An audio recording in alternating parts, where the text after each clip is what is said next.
are live. Sorry for the delay. Welcome, ladies and gentlemen, boys and girls.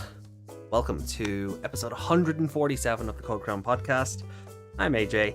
This is Meg. Yeah, we're nearly at the big 150, and that's going to be really fun. I mean, that's 3 episodes from now, so episode 20.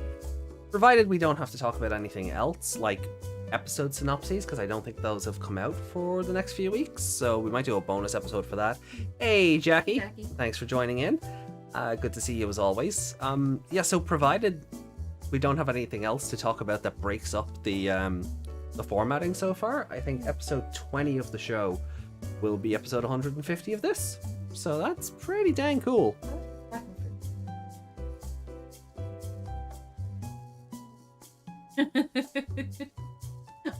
Great, we've just started in the pod. Everything's already cringe.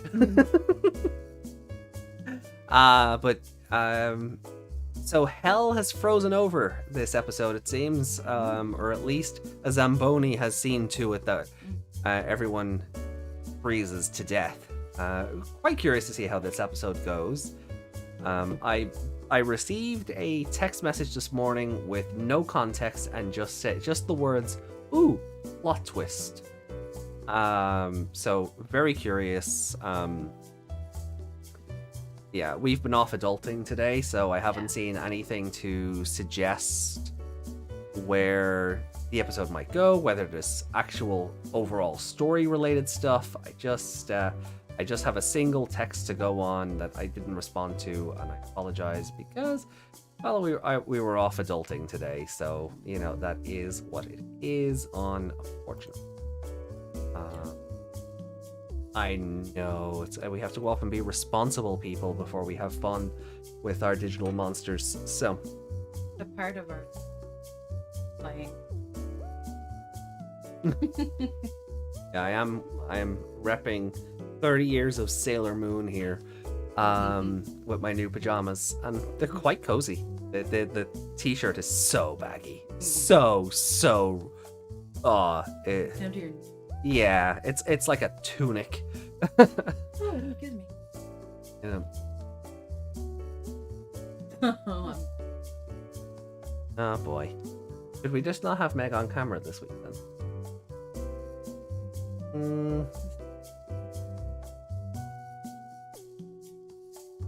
Please.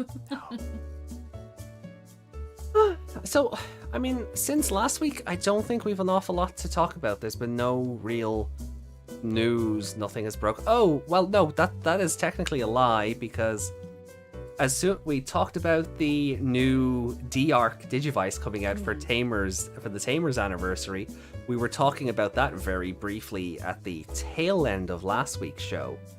And, you know, the question was asked, what do we think it's going to be? Is it going to be a pet? Is it going to be a complete, like one of those complete select animation collection thingies?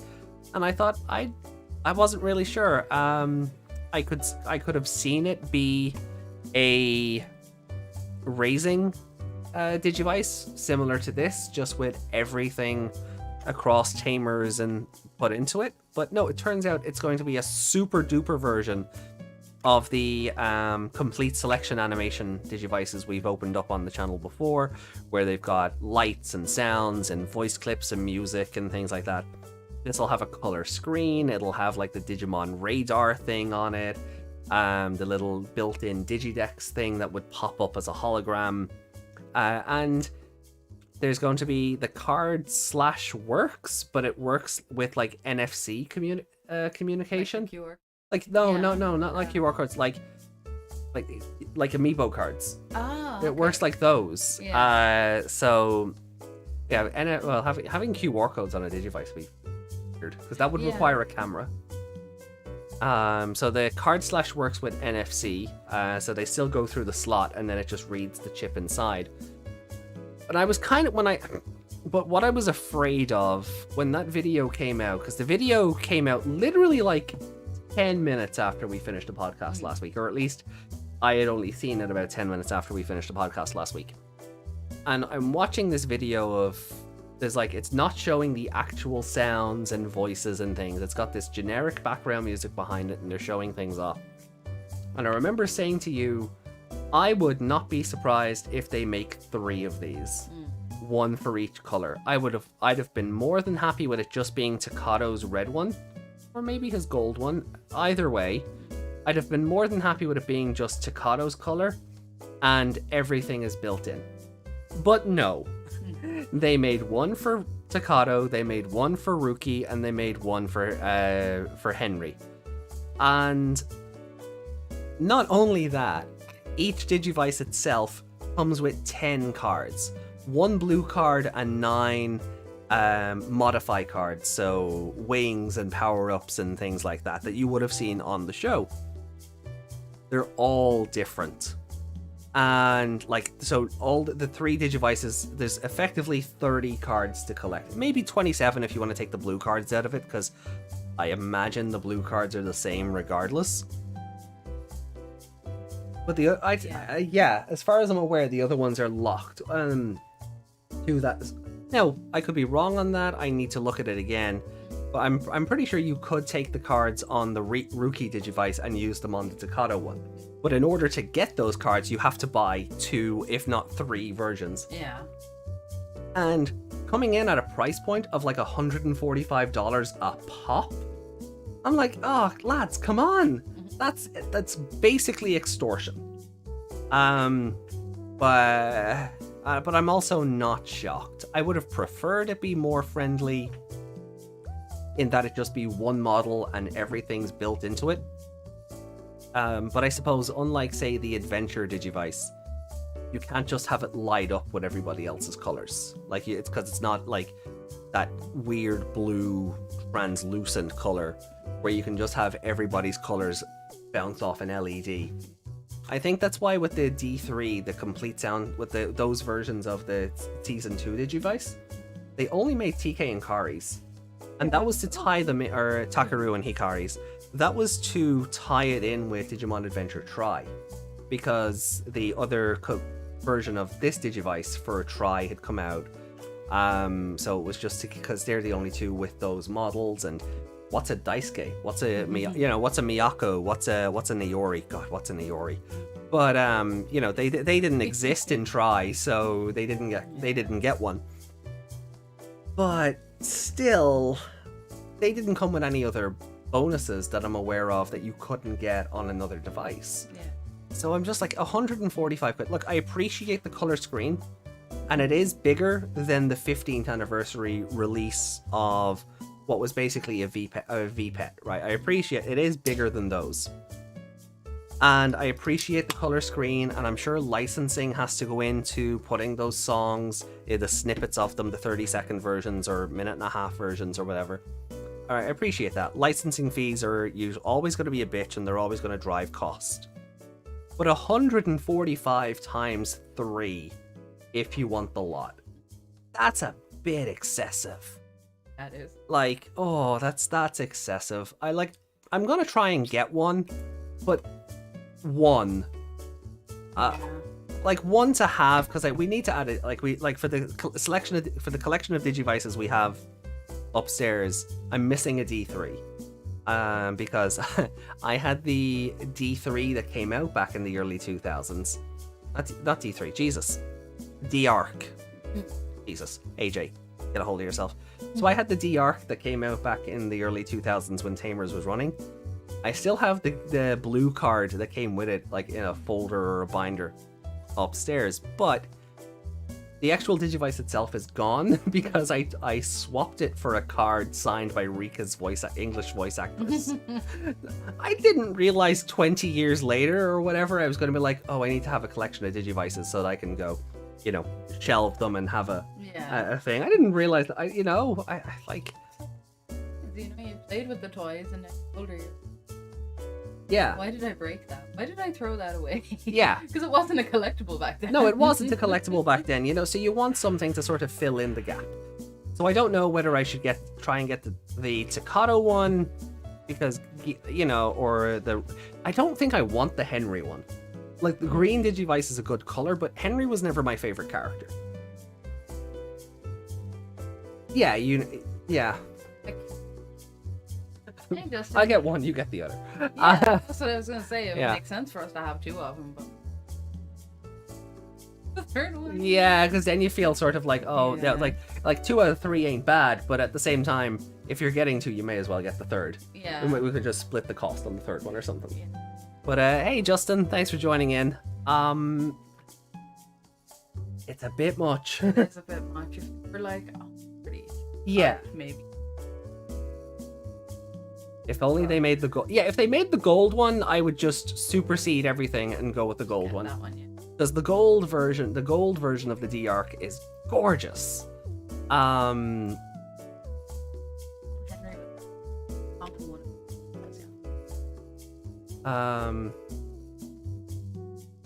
Let's see if I can get an animation still of it, because like that's one of the toys for it. Like that's the 15th anniversary one, so it's gonna be bigger than that. But like that's the 15th yeah, so like that's the gold one, and it's just it's absolutely gorgeous. Yeah, and that's because it's become a collectible, you know.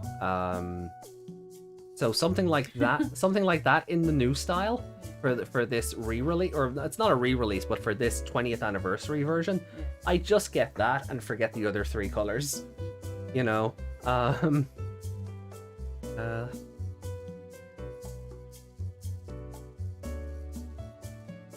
Or tan? Gold tan? Yeah, Tan? yeah. No, like we don't want you tan. type in gold D-Arc into Google, and it's showing you Digivices and spray tans. It's a weird combination of images.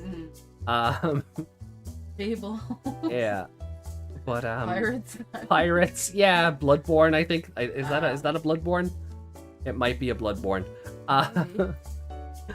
So and narrow it down. Yeah, okay. So just put the word Digivice in afterward. But like, there's so many of them because the Tamers has so many characters. They don't all get a gold one. This is a lie. Because they all don't do what Takato did to break his.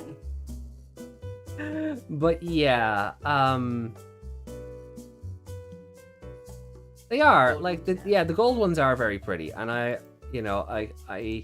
don't think it was ever sold over here. I think like it was America got it and that was it. I don't remember anything past the original model.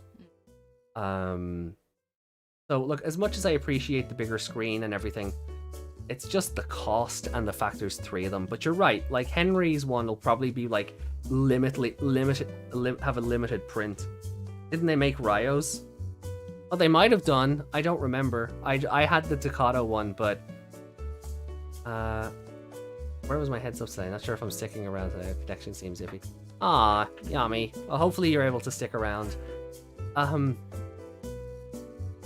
I just didn't like the fact that the gold one still had the red strap on it. You know, in hindsight, that's yeah, but I guess it was to show it was still Takato's. Strap would look, depends on him. Gold fabric. Yeah, I suppose gold. Yeah, if you're looking at it in terms of a toy and gold fabric, yeah, it's probably a bit much. Yeah, or yellow. Yeah, but I suppose because it's still Takato themed, it had to keep the red in it somewhere. So they just decided the strap was the easiest thing. But on that, it wouldn't surprise me if the Henry one ends up like as a limited print, and they make, for argument's sake, say they make for every 100 Takato ones, you get 75 rookies and 50 Henrys. That wouldn't shock me. Because then you have a chase variant and people will pay out for that. Although people will pay out for that on the secondhand market and Bandai won't see that money, so I don't see the point. Yeah. But yeah. So yeah, like outside of that, like that's where we are really, just in terms of news, because the synopses for the next few weeks haven't come out yet, and literally as we were talking about the D-Arc complete selection, or what was announced as the complete selection, us finishing the podcast talking about that, and then Bandai being like, here's a trailer or two, and I'm just like, oh, typical. Yeah, You I literally went outside to like a hot water bottle and I came in and you were. Yeah, look at this. We were just talking about this 5 minutes ago. It's between Guluskavamon stabbing Sealstrom on the back and Beelzemon stabbing Leomon. Oh, I would need to go back and re-watch. Yeah, actually, you know, I'm gonna go with Guluskavamon, and I'm happy to be accused of recency bias on that one. But we all saw the Leomon one coming. Right, okay, Leomon dying every show wasn't a meme at that point. But the way the episode is going, you just know it's coming. Yeah. Like, Jury is just there. Jury, or Jerry, she's Jury in the dub, right? Or in the sub. Jerry in the dub. Like, you just know she's there to be the puppy that gets kicked. Right? So, and because Impmon's whole character arc is that he's this power-hungry gremlin, and he gets the ability to become an even bigger power-hungry gremlin, and it just doesn't stop and doesn't stop and doesn't stop. The death itself, no, I won't. Right, so just talking about the deaths, the impacts themselves. So Guluskavamon not killing off Sealstromon because Sealstromon was just killing without purpose, which is weirdly morally complex in its own way. Between Beelzemon just being a power hungry glutton, well, you know, the demon lord of gluttony or whatever. I will say, while I think Guluskavamon had the better kill, it's the aftermath of the Beelzemon one that sort of stands out. Because it's the aftermath of that which drives Takato insane, and that's why his Digivice breaks, and that's why he ends up with a gold one later. Because the whole Dark Evolution thing. With Guluskavamon, Hero kind of went, Gamamon? No, I'm not Gamamon. Gamamon? It wasn't really, the aftermath of the kill, the audience took to that better than the character did. Yeah. Where I think in Tamers, well, as I said, Takato just went off the rails. So the murders themselves, I think Guluskavamon's was better. But I think the aftermath Tamers wins because there's more emotional weight in the Tamers one. So I guess they even each other out. Yeah, let's go with that. They even each other out. Yeah, let's go with that. You know, they both have their pros and cons. But I think that's really where it was that point where people start going, you know, oh, Tamers is such a dark series. It's this and it's that. I think it's really from that point on that it just got this reputation as the darkest show. Yeah? What are you doing?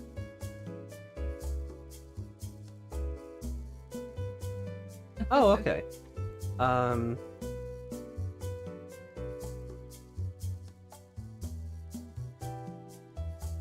We did. Did Jury even do that much? No, she didn't. She was there just to be the puppy you kick. Like, she has this crush on Takato throughout the whole show that goes completely unrequited. And she's just there to be the sacrificial lamb because her partner dies. And that sends Takato off one way into his little mental breakdown. I order you to Digivolve! Great line. Brian Beacock, the delivery on that. Mwah, chef's kiss. I remember that more than the sub version. And I always will. It's like the Dark Evolution in Digimon Savers. I always remember Masaru, or Marcus's delivery of, "You've gone too far." Like, his whole voice drops and it gets sinister and there's a twinge to it. You know, I always remember that more than just Masaru being like, Toma! Toma! So it's, you know, dubs can be great. Moments can stick in your mind just, you know, that bit better because you have a better link to it in that respect. But, oh yeah, the Leomon thing was totally an X evolution thing. Yeah, that's where that started. Well, technically it started in Adventure, but I think with Tamers is where it became a meme. because it wasn't a meme until then, because he died in Adventure, fine, and then he dies in like the first 5 minutes of X Evolution, and then he dies in Tamers, and that was kind of where the fandom went. We didn't have a concept of memes yet, because obviously it's the early 2000s. Memes were something else entirely. I don't think they were even called memes at that stage. No. But it just became the in joke. Oh, there's a Leomon, time to kill it. Season 4, Season 5, Season 6. Appmon is dubious because we don't have a Leomon in Appmon, but the most Leomon-like character does die. So it's a dubious a gray area. And then, of course, Tri is the same Leomon, but revived. So he dies again. And Ghost Game, well, we haven't had a Leomon yet. Oh, no. Oh, well, because 2020 broke the curse. Oh, yeah. Because he didn't die in 2020, because 2020's broke the curse. But, it's really in Tamers where it starts just becoming this running joke. So, yeah. Yeah, Masaru said the famous "I'll never forgive you" line in the anime. Yeah, true. But I think the English dub delivery of it is just that more memorable. It's like even like going back to dub versus sub in a good way, like in a constructive conversation kind of way. The final battle with Kurata, right? And everyone's like, because Kurata has merged with Belphemon at this point, and Shine Greymon is stalking down on him, or Shine Grey in Burst Mode is stalking down on him, like with these pillars of fire on either side, and everyone's cheering for Masaru to finish the job or whatever. And it's, and like in the Japanese version, Kurata's like, "Oh no, don't hurt me," and well, he gets his comeuppance. In the English version, you've got this really hype techno music going on, right? Which automatically, like, Believer is a great song. Like, probably in my top 3 favorite Digimon songs, Believer is, it's like a perfect song. But you've got this weird techno version of the show's opening theme going on. Shine Greymon stalking down, these pillars of fire between them. And Kurata's like, "Take pity on me, I'm sorry." And then Marcus is just, "Pity's all I have for you," and then finishes the job. And I was like, that's so awesome! my teenage brain just went, whoa! So the Sabers dub is fucking great. It is. It's great. But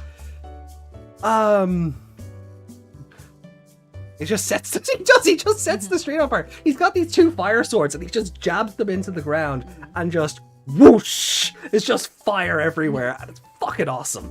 Pardon my language, Jami, I'm sorry. But it does, like, it's all about the delivery. So while I love both Gulus Gamamon, bringing it back around, while I love what Gulus Gamamon did to Sealsdramon, I don't think the aftermath had as much impact as what happened after Beelzemon killing Leomon, just because it's that much more memorable in my mind. And I don't think a dub will fix that, because Hero's reaction is so nonplussed that an English voice actor isn't going to be able to do anything with that. Yeah. Unless they heavily change the script. Which, how do you with the animation that's in play? Yeah, because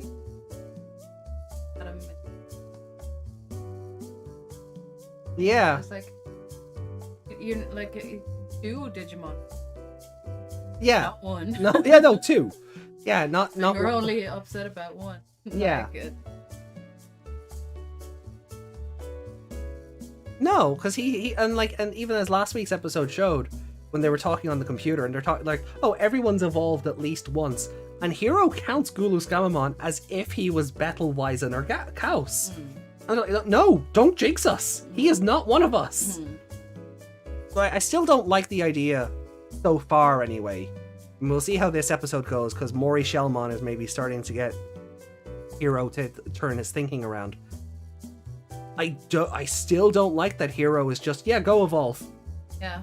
Like, does he want... Like, he seems to want Gulus to show up again, but does he have any sort of regard for Gamamon's well-being? Or does he just want to know where his dad is? Like he just... Yeah, there are elements of that, and it's really fun because I do see like people commenting on like the show in general, and they're like, "Oh yeah, it's a show where nothing happens," and I'm like, "No, dude, read the room, read the subtext of everything that's going on in this show." Yeah, sure, Digimon aren't dying every week. We had 2020 for that. 2020 was like the Bayonetta of Digimon, right? Every battle was this big action set piece and over the top, and this show is like, but. The complaint that everyone had about 2020 was that there wasn't enough world building and enough character development. That's certainly one of my biggest qualms with it, outside of Tai Chi. But this show is like, no, here's your world building, here's your character development, and here's all the little bits we're doing. Yeah. You know, it's like, it's just giving you little breadcrumbs, and then you get an episode like Executioner, where the world comes down on top of you, and then we're just gonna build you back up again. Yeah. And last week was like the episode where Simbar and Goramon is a nice catch up then on episode 11, because it was the whole thing of the trust issues, and then look, I'm going, well, I trusted you to be able to do this, I trusted you to be able to do this, oh hey, I can digivolve now. Yeah. Isn't that fun? And then Mori Shellmon being like, yeah, you're not, no, you need to cop on, otherwise everyone's going to get hurt. And that sort of sets Hero in motion, thinking about what he, you know, maybe Gulu's Gamamon showing up isn't actually a good thing. So I want to see if this episode really follows up on that. All I've seen so far for this episode is memes of Jellymon and Ruri just being the best tag team. So I want to see what's what that's about. But yeah, so I think maybe we're half an hour in already. Maybe we'll get on with the episode. Yeah. Cool. So no, it didn't. I love tangents. Yeah.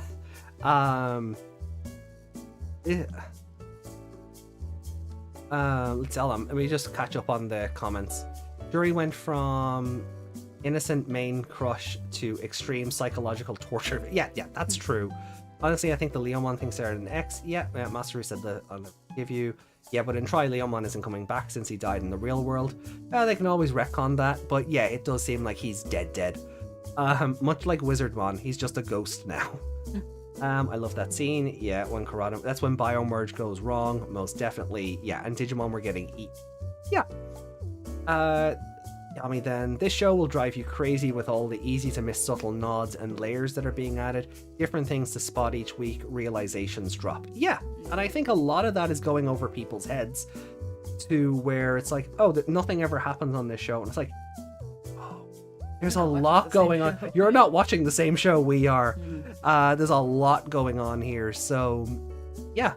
So, as always, guys, we are watching on the Crunchyroll app, so feel free to watch it along with us, whether you're watching on Crunchyroll, Anime Lab, or other sources. Actually, I did read last week was actually the first time we really had stakes, in that she had something she wanted to protect. Yeah, her friends. Like, last week, well, not, I said, last week? Well, the Felismon episode, yeah, like that. She wanted to protect her friends, and Goramon trusted her to be able to get them to safety, and she in turn trusted him in the fact, well, even though they're going to see Angoramon as a monster, much like Felismon, it's still the safer thing to expose them to Angoramon, and they believed in each other to do the right thing. Yeah, and that's what triggered the evolution, and I don't get where that went over people's heads. Again, you know, I don't think some people are watching the same show we are when there's a complaint of, yes, okay, the villains get away or run away a lot, but we're not actually in the territory of everything's a big misunderstanding anymore. Yeah, like villains are actually being evil. There's one or two that are kind of same, but when you actually go through them, they're not. No. These different, like nothing is happening. Our podcast will not last hours at a time. Like, no, because there's always a lot to. But there's a lot to talk about. That's the problem. That's it. There's a lot to digest and sort of ponder where they're going to go with things. Yeah, I do like I understand like the first 10 episodes were a bit. Oh, Sirenmon really wasn't trying to kill people. No, she was. You know, there's a few where it's just, Pumpkinmon just wanted to make friends. He wasn't killing anybody. He was sticking a knife into their face. Yeah, a little bit. That was a bit killy. That was a bit killy, yeah. But we're out of that territory. Like, we've got that whole thing with Cherrymon just eating people. Yeah. You know, Mori Shellmon, you know, trying to protect that from happening by putting people into sleep. Like, sure, Cherrymon got away, but they ripped his arm off first. Yeah. You know, they exploited a weakness in his old age, and then he went, well, I guess I'll have to come back and fight you later. Fellasmon just... Villain, I'll get you. Yeah, You know? I mean, Fellasmon outright went, here's my plan, I dare you to stop me. Yeah. I'm going over to the next town. Yeah. Like, I'm just going to do this all over again. I dare you to stop me. So it's like, there's so, like, there's, like, and now and then, like, and then there's the background stuff. Like, the camping trip was really nice, and seeing Gamamon being like, this is our new home, is cute and all, but it's this fishing scene, and you're getting into Hero's head. Are you actually Gamamon? It's all these little building blocks that people wanted from 2020 that they didn't get, and now it just does. Complaining that. Yeah. Basically. Yeah. You know, it's kind of sad. 'Cause, like, it just proves, like, you can't please everybody. But I'm okay with I've gotten used to, you know, we've had 17 episodes after tonight. We've had 16 episodes to get used to. Digimon don't die in this show, and when they do, there's a point. Yeah. I'm okay with that. Because having that had as much impact. No.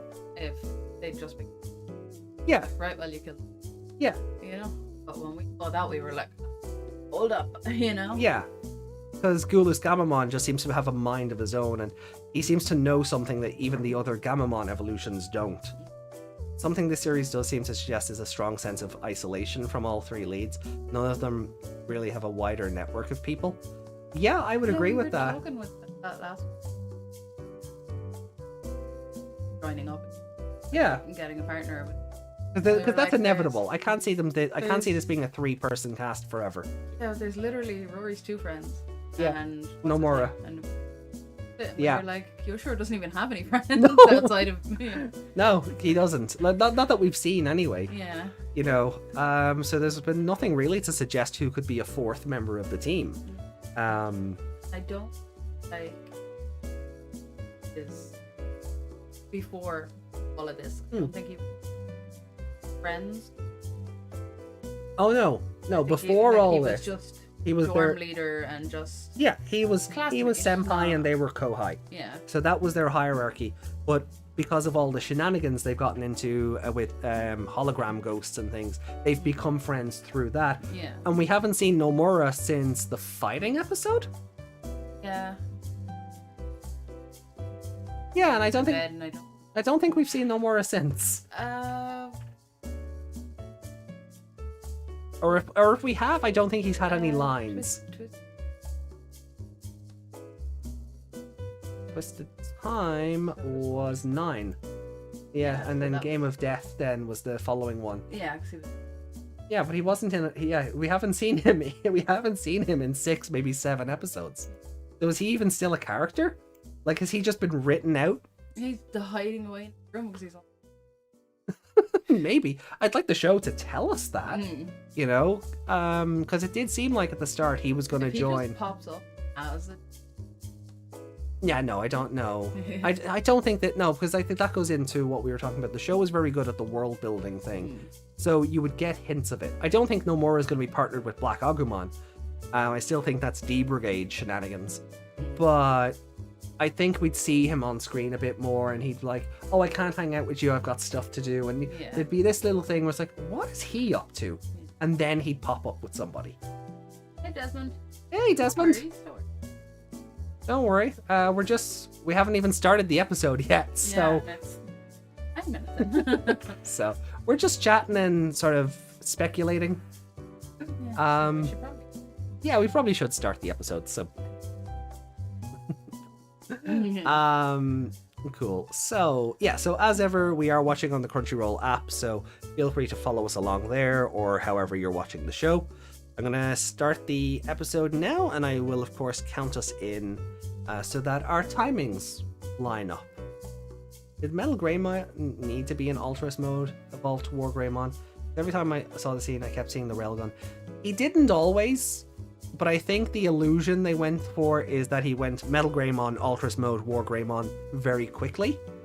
But there were times in 2020 where he just went Metal Greymon, War Greymon, but I guess because the first time it happened he was in Ultras mode, they just left over the stock footage. So, okay, so 3, 2, 1.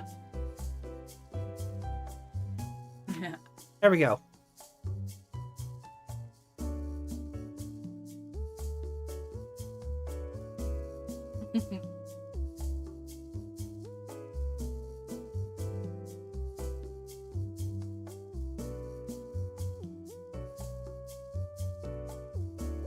No! Ah.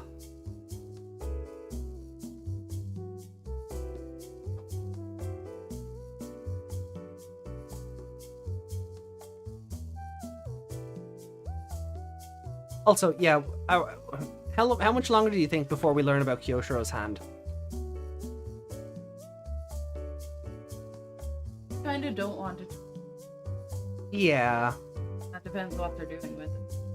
It's gonna actually be something epic. I'd like them to off on that. Yeah. Do you think it's like the Tesla Jellymon to Tethysmon evolution? Or do you think they'll really wait and push it out to the mega levels? No. Again, it depends. Fair. Because if it is just nothing, Yeah. then if there's all this thing and it is just he thought it made him look cool, I'd be kind of disappointed, but at the same time it would check out yeah. because they haven't talked about it. Well, no, they did. There was about 2 weeks ago. Yeah, they said something. Yeah. Or Digimon said something. The Imagine Breaker, the Limit Breaker, or is Imagine Breaker a reference I'm not getting? Nothing. It would be funny had they built it up to be something. Actually, Oh yeah, like he, like if the payoff is a subversion. Oh, we're just starting in an icebox.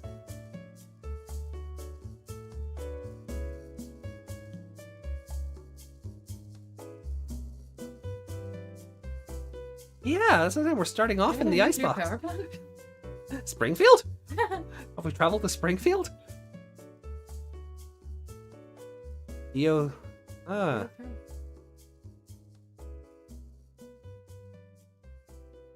Oh, so we're doing a back in time episode, or a flashback episode. How rich are you? Power plant. He owns a power plant. So Kyosho just superseded Izzy, right? As brainy genius, as rich brainy genius.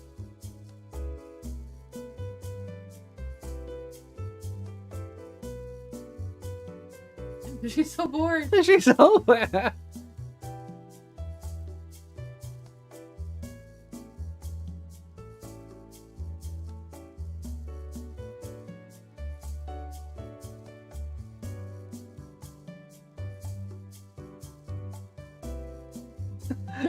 Yeah, we don't care about your nerd shit, Kyosho. We just want to go to the hot spring.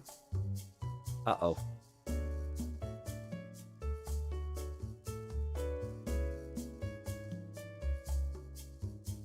Yeah, he is a fast Zamboni. I just love that scene.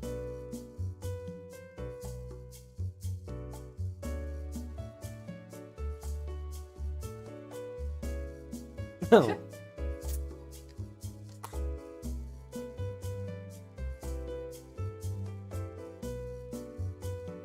Igachi.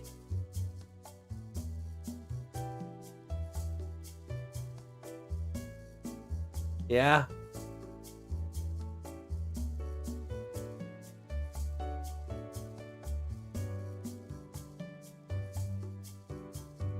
Oh yeah. I mean, he's a good one, but creating jobs with his new completely unmanned except for a little bit of maintenance. Yeah.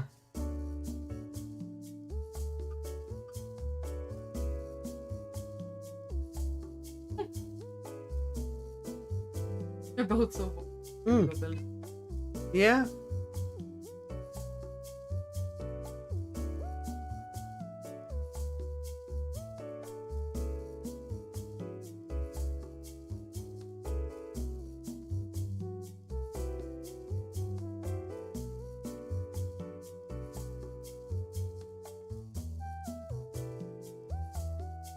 I'm glad Jellymon has her fashion priorities in order. Mm-hmm.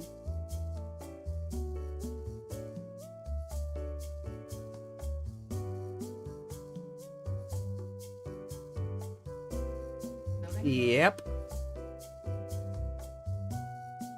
Unnatural heat source detected, so...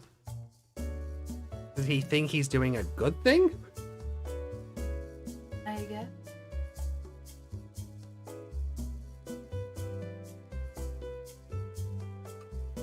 A knife. It reminds me of the little, His little knife! the little robot dogs. Oh, you didn't see Black Mirror? No. The little robot dogs they have. Yeah. But it's got like a little paw thing, and it attaches a knife to it, and it's running around with this little tiny knife, and it's actually the cutest thing I've ever seen. It's out trying to kill this woman, and I'm just like, oh, look at it, little robot doggy.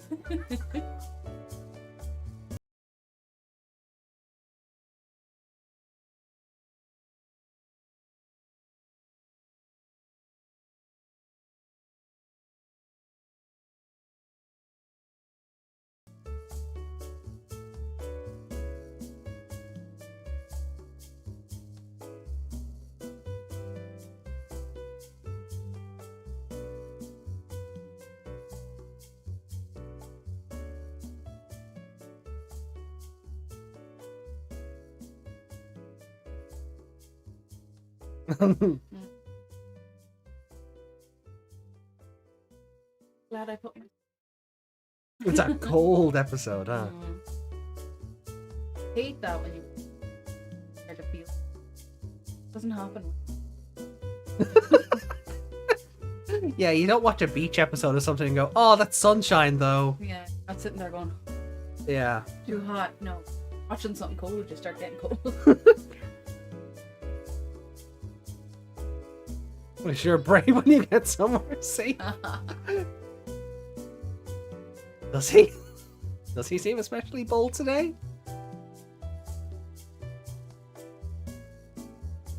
How can you talk on the phone with it?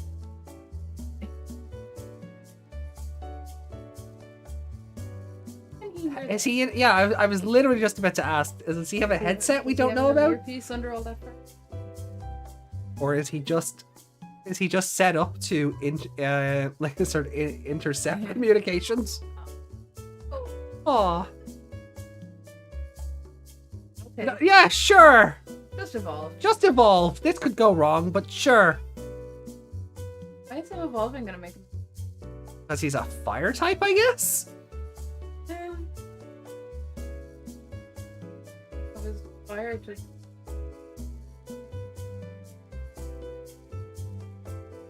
It does seem really unfair, though, when Gamamon's evolution has like 4 strands going through it, and everyone else just has 1.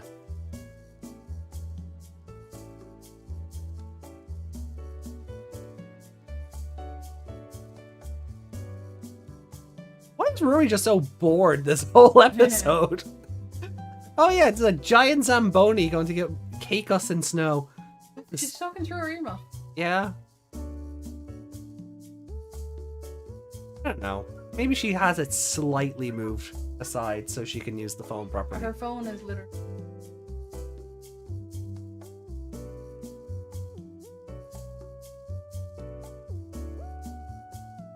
I'm not going to question the anime. I am. That'll make sense here, to be honest. Yeah. It's like when Arthur wears his headphones and his ears are up. Sonic does that too. Yeah, it doesn't make sense and it needs to be questioned.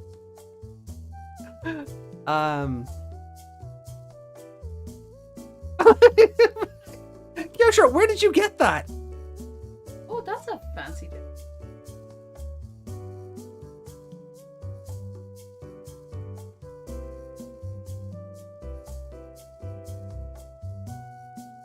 Uh-oh. He doesn't like being told no. Betel has become a lot more talkative this past fortnight. I guess.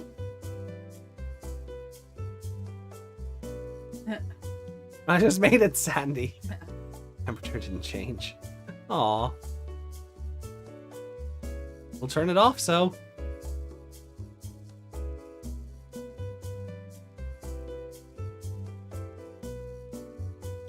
Yeah, sure, just take the glove off. Oh, never mind. Oh, big hugs! Oh, that's adorable! Oh, that's adorable! Big Angora Man hugs. Yeah. Get an Angora Man size of the black. Oh, Bandai, just print all them. It just prints money. Do it, Bandai, you cowards. Also, what was Hero's plan if Gamamon became one of the other forms? Gulus just comes out and... No, but even Wizen or Kaus. Like, Hero has established multiple times he can't control which evolution he gets. I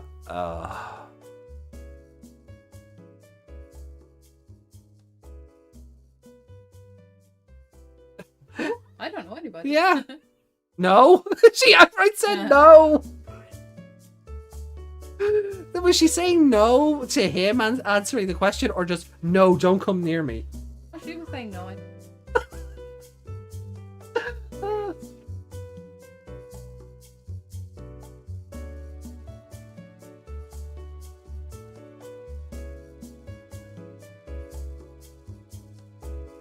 He's just gonna plow right through them. Oh, he got in. Why's that stronger than the wall outside? No, never mind.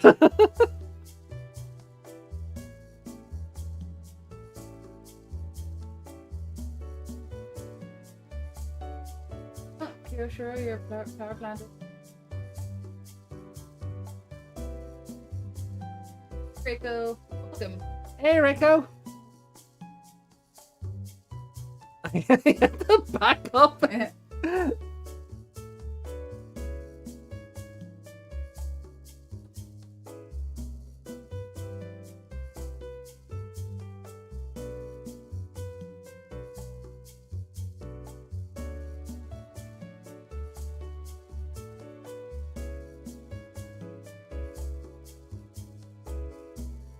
Uh-oh.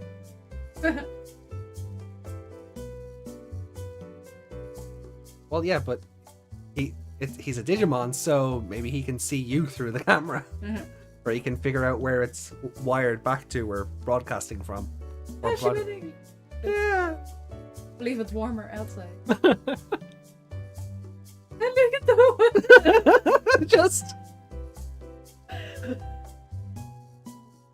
Uh-oh. Oh, that was great. And Angoramon can't evolve because he's been separated from Ruri. Yeah, that checks out. That too, but he also can't evolve with the other race. Well, yeah. Yeah. He does lose a lot of fur. They're just wearing him. Oh yeah, he just said no to their attacks. Lovely. Totally bad vibes. Okay, the little knife is a bit more threatening when it's on fire. Yeah. Like It's that. freezing attacks. Was that a heat sword? It's for snow removal.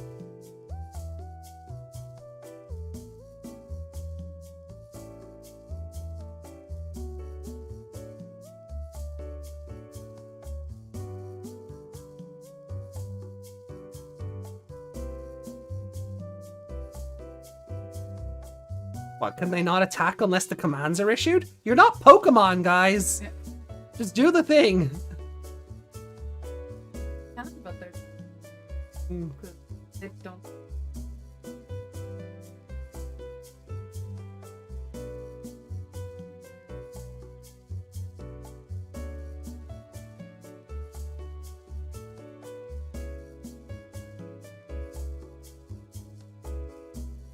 Oh no. Oh no. Like, don't do it.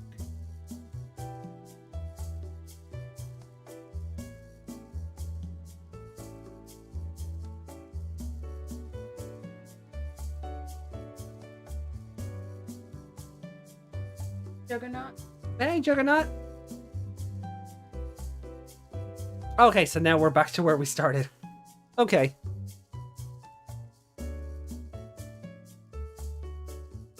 Oh. Oh no. Is she just keeping herself warm with static electricity? I mean, she can't exactly keep. No, no. I just think it's Why is his eye in? because anime.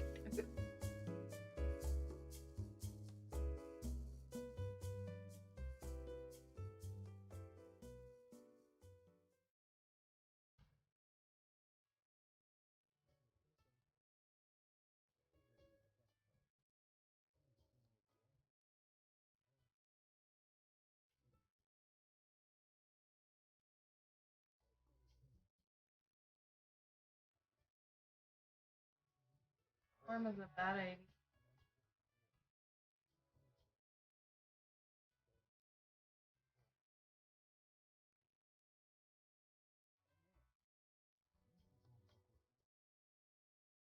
There he goes again. Oh, come on, lad.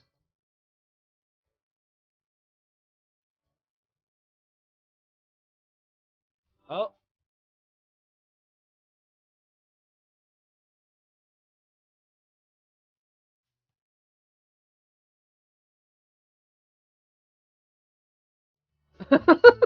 Yeah, go on, Rory. Punch it in the face. I dare you. Yeah.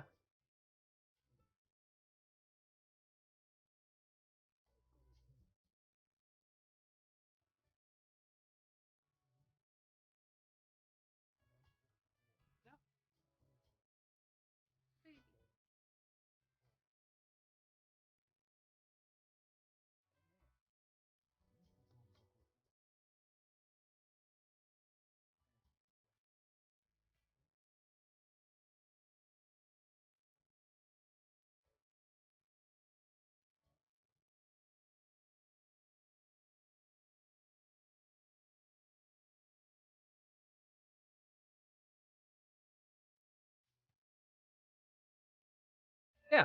No, she's keeping her. Sorry, it's only for me. Yeah, well, She electrocutes you. Dead. yeah.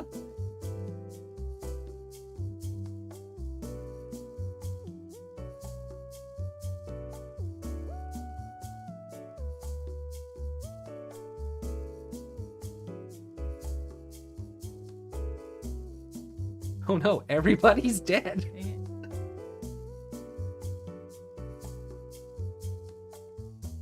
Yeah. That scene was awfully dark. Yeah.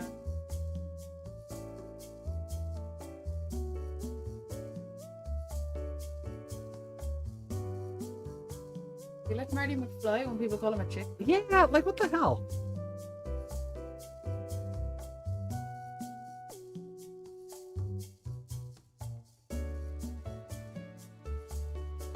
Oh. No, she should have lost like a bit of hair there.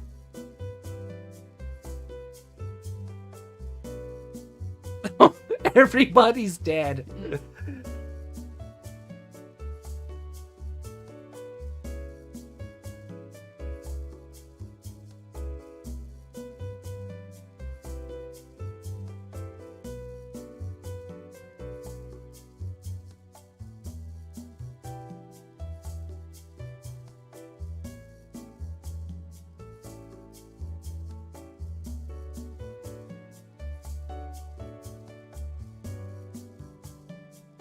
What the hell, Rory?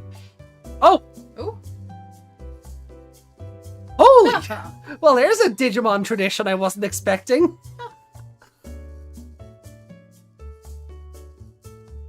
Yeah. Alright, let's go. Put him down.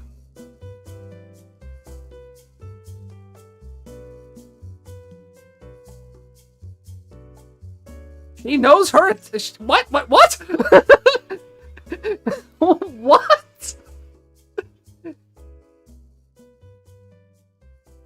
They can learn the other partner's attacks? Apparently.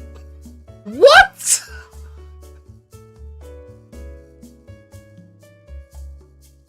That's why I give this episode a 5 just for that. Breaking his mouth open? I think so. Oh, that scream! Holy crap!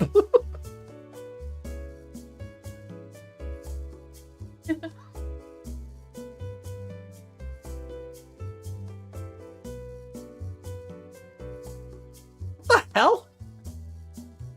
Bullying? He just killed all our friends. Yeah, fuck you, Meteor Man.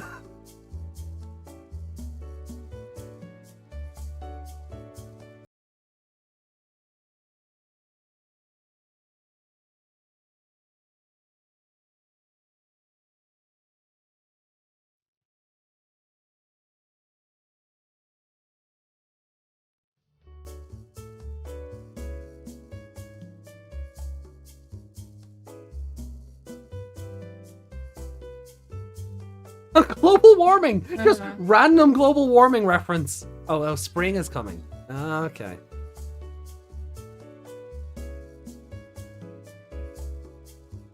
A rescue specialist? No. No. No. No. No, screw. No. Don't be proud of what you just did. You murdered like 4 of our characters. Don't be proud of yourself. Got caught up in this big coin. The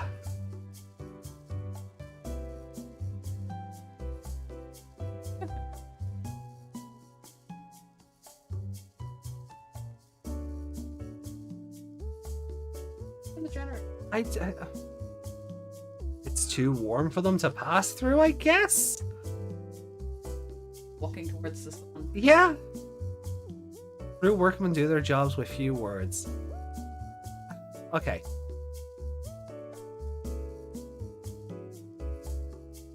Being so happy about what just happened. Yeah. Legit almost died. Okay. Ooh. So this is the Siren Mon episode again. For me. Yeah, it was going really well there. Yeah, and then there's the last 2 minutes just borked the rest of the episode. Yeah. Oh, God. Why are you doing this to save us? No. No. That was really stupid. Did all that for a really stupid reason. Yeah.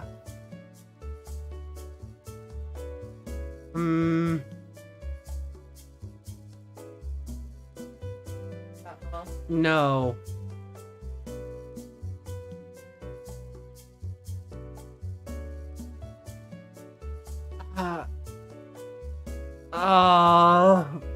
Oh, my brain is hurting thinking about that one. Yeah. Maybe it's the goggles. Yeah. The preview. Human children often say they can't wait to grow up. Petermon? Petermon! Yo! Does that mean we get Tinkermon next week? As well? Oh, okay. You get your hands off the bait. Land of... Okay. That looks like it's gonna be a fun one, but so did this, and look at what we got. Yeah, that was... You know what the worst part of that is? We spend half an hour at the start of this episode talking about how the show doesn't do this anymore. Yeah. We spend half an hour at the top of this episode talking about how the show doesn't pull the it was a misunderstanding thing anymore. And it just went... I'm fine with that being a misunderstanding, but they didn't need to be happy about it. No. You were doing your job, but you almost killed us. That was a really bad consequence of what you were doing. Yeah. Oh, I guess we just caught him. And then, and like the whole thing of him getting enraged because somebody tried to tell him to stop.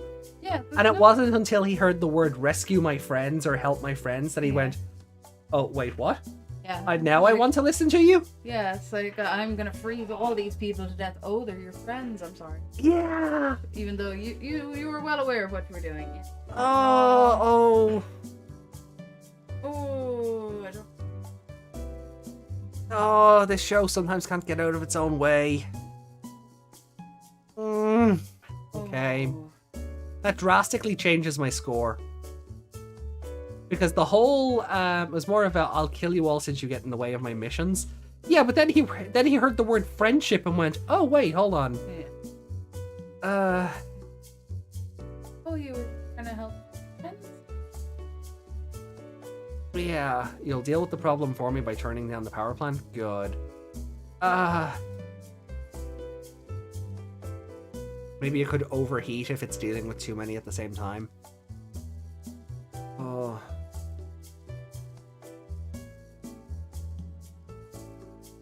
Maybe it's not even limited to one Digimon at a time. For example, Kyoshiro could end up commanding them at one point in the future. Yeah, I really like the concept that the partnerships can work in different ways. Maybe that's how Jellymon and Angoramon get evolutions later on to catch up with Gamamon having 4. Oh, the show can't get out of its own way. Like, I get it. We spend half an hour at the top of the episode saying not killing Digimon every week is fine because how you're getting there or the reasons for it, you know, are understandable within the context of what's going on, and you're doing world building stuff in the background. This had none of that. And Hey, Dad. Back there. oh, Frozen Frozen is a senile senile old man. You see his white beard, right? Yeah. How was that held back? I guess the word senile, I guess YouTube took issue with. A much shorter ep if they just actually spoke to each other at the start and had a chance or something. Yeah, like if Frozomon had "Why do you want me to stop?" instead of going "No, fire sword." Or had he knocked on the door and gone, "What's this heat source? Yeah. Why is this here when it wasn't here? Is this thing?" It would have been really fun if each evolution from Gamamon came from being partnered with a different child. Yeah, that would have been so fun. Like, Wizen came from Kyoshiro because Jellymon's already electric, and Wizel, Kaus with Kyoshiro, Wizen with Ruri. Reiko says, yeah. And then have Angoramon and Jellymon be partnered with the others too. Frozomon, get off my lot! I'm in Snow Mountain! Yeah, I don't like how this ended. Like, the end of it has made the start of it work. Yeah. So are Ruri and Jellymon sort of like secondary partners now? I don't know. I think maybe it's a bond thing. Because Digimon has this habit of character is about to go into complete turmoil, you slap them, and then you're best friends. Hikari and Miyako, Daisuke and Ken, God, who else? Like, they're the big ones. But it's a thing this show does. Like, the get a hold of yourself slap and then you become best friends through it. Or it's a thing this franchise does. More like it looks like any human can partner with any Digimon. The Vital Bracelet isn't limited to a specific pair. It's so weird. Like, it's a really cool concept. I'm here for it. Also implies this version of Digital World doesn't have seasons. Not so much. It just shows that if it does have seasons, they don't carry over with this pseudo. No, yeah. Just because the pseudo digital world is only meant to be postcards, right? yeah, So they're only meant to be. That's where they got the beach from. Yeah, because they're just that was the beach, snapshots of that particular area. You just use to make a barrier between the real and digital worlds. Yeah. But that whole thing, like, we're like, Fizzlist! Like, and we're like, why am I getting your attacks? That was really cool, and I would have been really fun with them. Ending the episode, like, with that, like, they beat him into submission. It's like, oh, and then it's like, you're hurting our friends with your rampage. And he goes, oh, crap. You know, I'm sorry I didn't ask. But having a bunch of smaller Digimon and turning up out of nowhere and being like, don't hurt our captain! Oh, cripes. Stop bullying him. Yeah.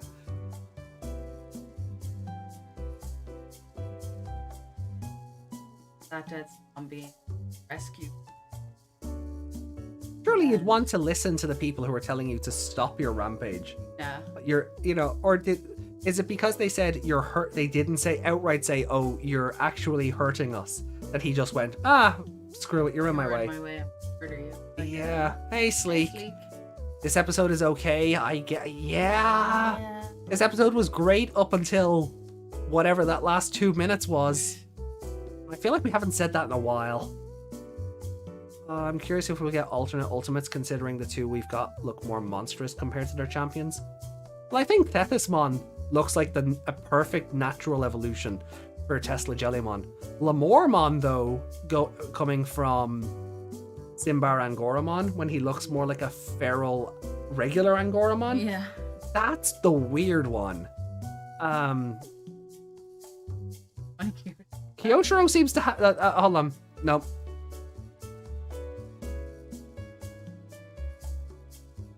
Yes.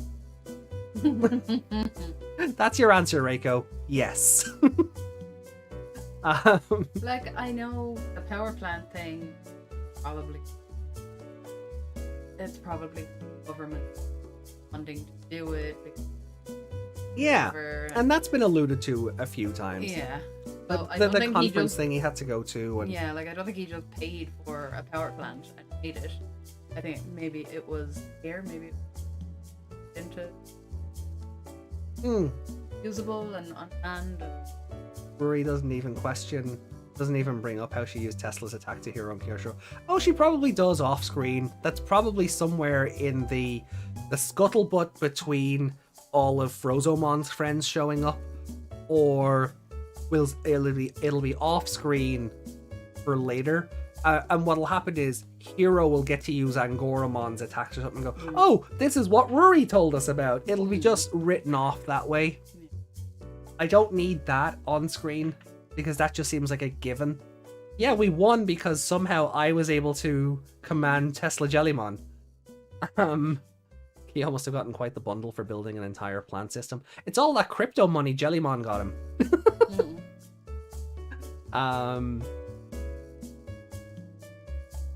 Bots. But yeah, it's all that crypto money Jellymon got back in episode 4.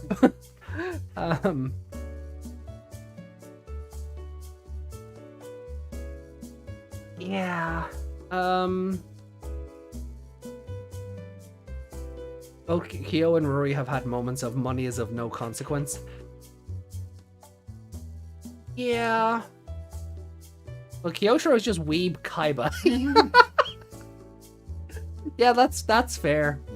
Kyoshiro also has like 1 billion fancy jackets. Yeah, that's a really nice one.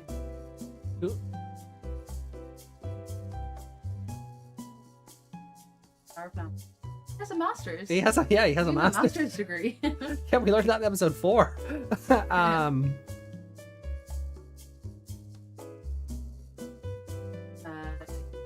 The whole thing was he's the only one maintaining it.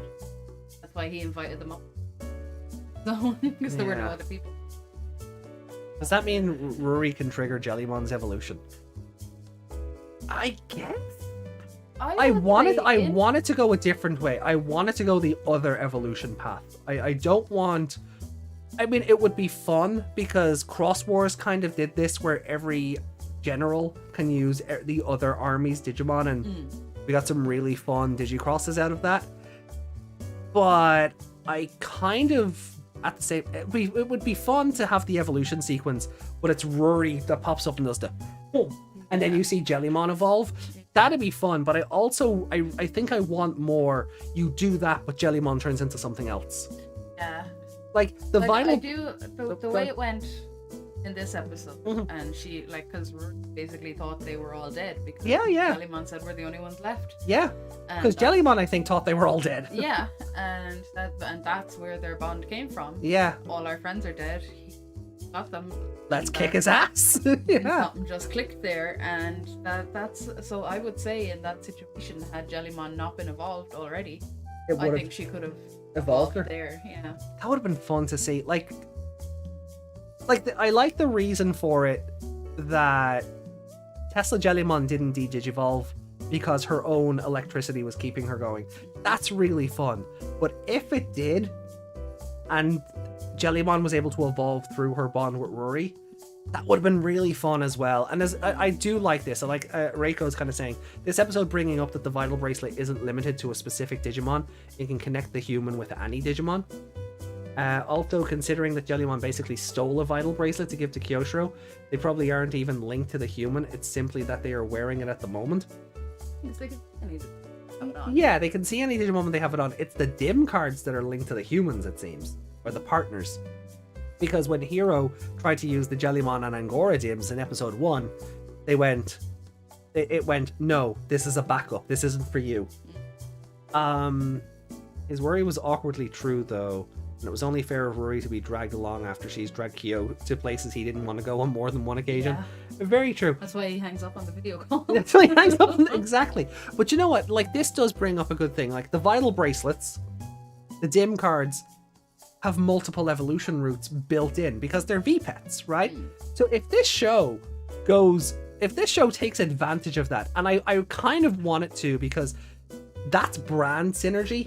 That's how you sell toys. Oh, look, the character in the show is doing the thing you can do. That's fun. So if Rory or Hiro can trigger other Jellymon evolutions that aren't necessarily Tesla Jellymon, they're just other ones on the track. Yeah. That'd be so cool. Like that one that everyone thinks is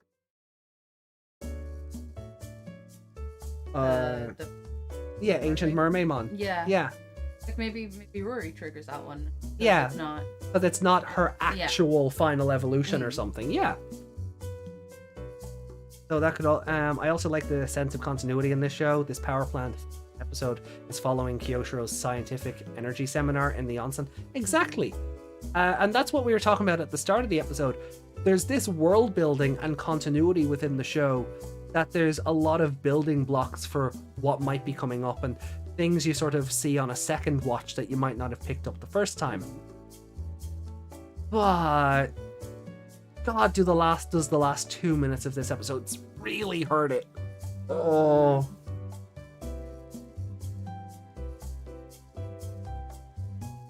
Yeah. In general.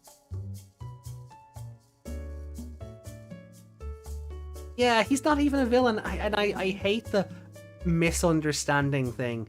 Because this is this is worse than Sirenmon. Because Frozomon started with a purpose and didn't care who was in his way, then heard the word friendship and went, "Oh, I'm a good guy now." And then they laughed about it. "Oh, you nearly killed us. Oh, Frozomon." When you're trying to like killing mine. Yeah. See. Yeah. There should Not have been... grateful that they lit a fire to like rescue them there. Yeah. They should have yelling and screaming at them. Well, that's what I think should have happened. Instead of having his little friends pop up before Tesla Jellymon lands the final blow, because that's where this was going. They were incensed. These were two powerful women about to rip Frozomon apart, and I'm completely here for it. But when Tesla Jellymon went in for like a final attack or something, and like the two of them should have been like, "This is for our friends," and that sort of goes, "Oh, I didn't know what I was doing," and it's like, "No, you did. We told you to stop. You wouldn't listen." And even earlier on, they were well. Yeah, because he said it like, are you friends with the ones in my way? No. And then, yeah. Oh, you are. Well, I'm gonna kill you now. And Yeah, like he knew there were people there that his actions were having an effect on, and he didn't care until... What? Yeah, okay, you know what? Now that I think about it again, what triggered his face turn at the end? Yeah, it's Like, hearing the word friendship and going, oh, or rescuing my friends or whatever, when he was giving out to them for the half hour of the episode going, you're in my way. What triggered his turnaround? The script? And that sucks. When something happens because the script said so, that's so much worse than them even if they'd explained it badly, there's a reason for it. But this genuinely comes across as, we're still not ready to, like, we're not going to kill something, but we need an ex machina to get out of the situation we wrote ourselves into.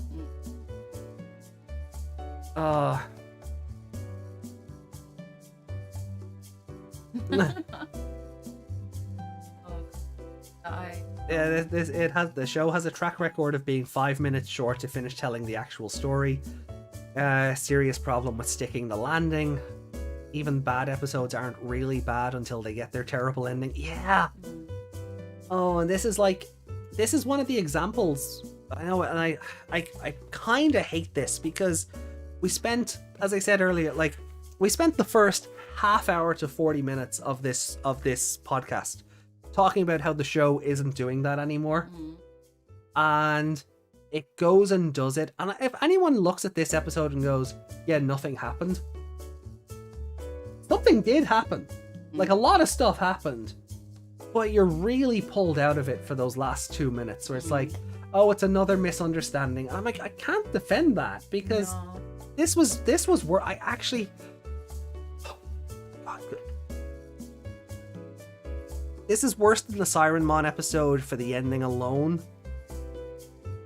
But I don't know if it's worse in terms of scoring. Because it was a really good episode up until Frozomon's friends turned up. I like the part where Rory was about to screw Hero and the others were over with the phone call. Yeah, like that felt like that. Like this real dramatic tension of they're hiding from Frozomon. Yeah, like he seemed to be very, like, legitimately for a while there, and the fact that they were actually dead. Yeah. And I like them. That's it. Like him tracking them down, and it works even within the context of the show. The reason they were able to hide was Frozomon's own doing, because he had made the place so cold that he probably wasn't picking up their heat signatures to be able to track them anymore. So him not being able to follow up on them was really fun. And then you have that tension of, oh god, Rory's going to make the phone call, and then they're oh no, but does she have a sort of? Does she realize the horror movie trope and sort of go, oh no, I shouldn't do that? Yeah. Kind of looks at it and hovers over. Yeah, and that's really good. And that's because characters they do things like that. Yeah, and like that's what we were talking about. Like that's what I really love about this show. When the show sticks the landing on something or builds up on something, it's really good at it. And then you get an episode like this. I'm getting tired of the misunderstood route for the villain. To be fair, the misunderstood route for the villain hasn't happened in, like, as much as I'm shitting on this, and it hasn't happened in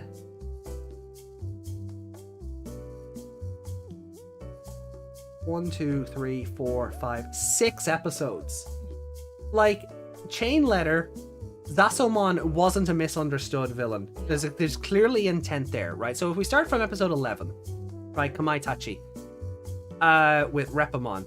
Okay, not necessarily a misunderstood villain, but the ending was kind of, oh, I guess I'll help you cut oranges and fine, right? But Chain Letter, Zasomon is clearly working with intent. Executioner.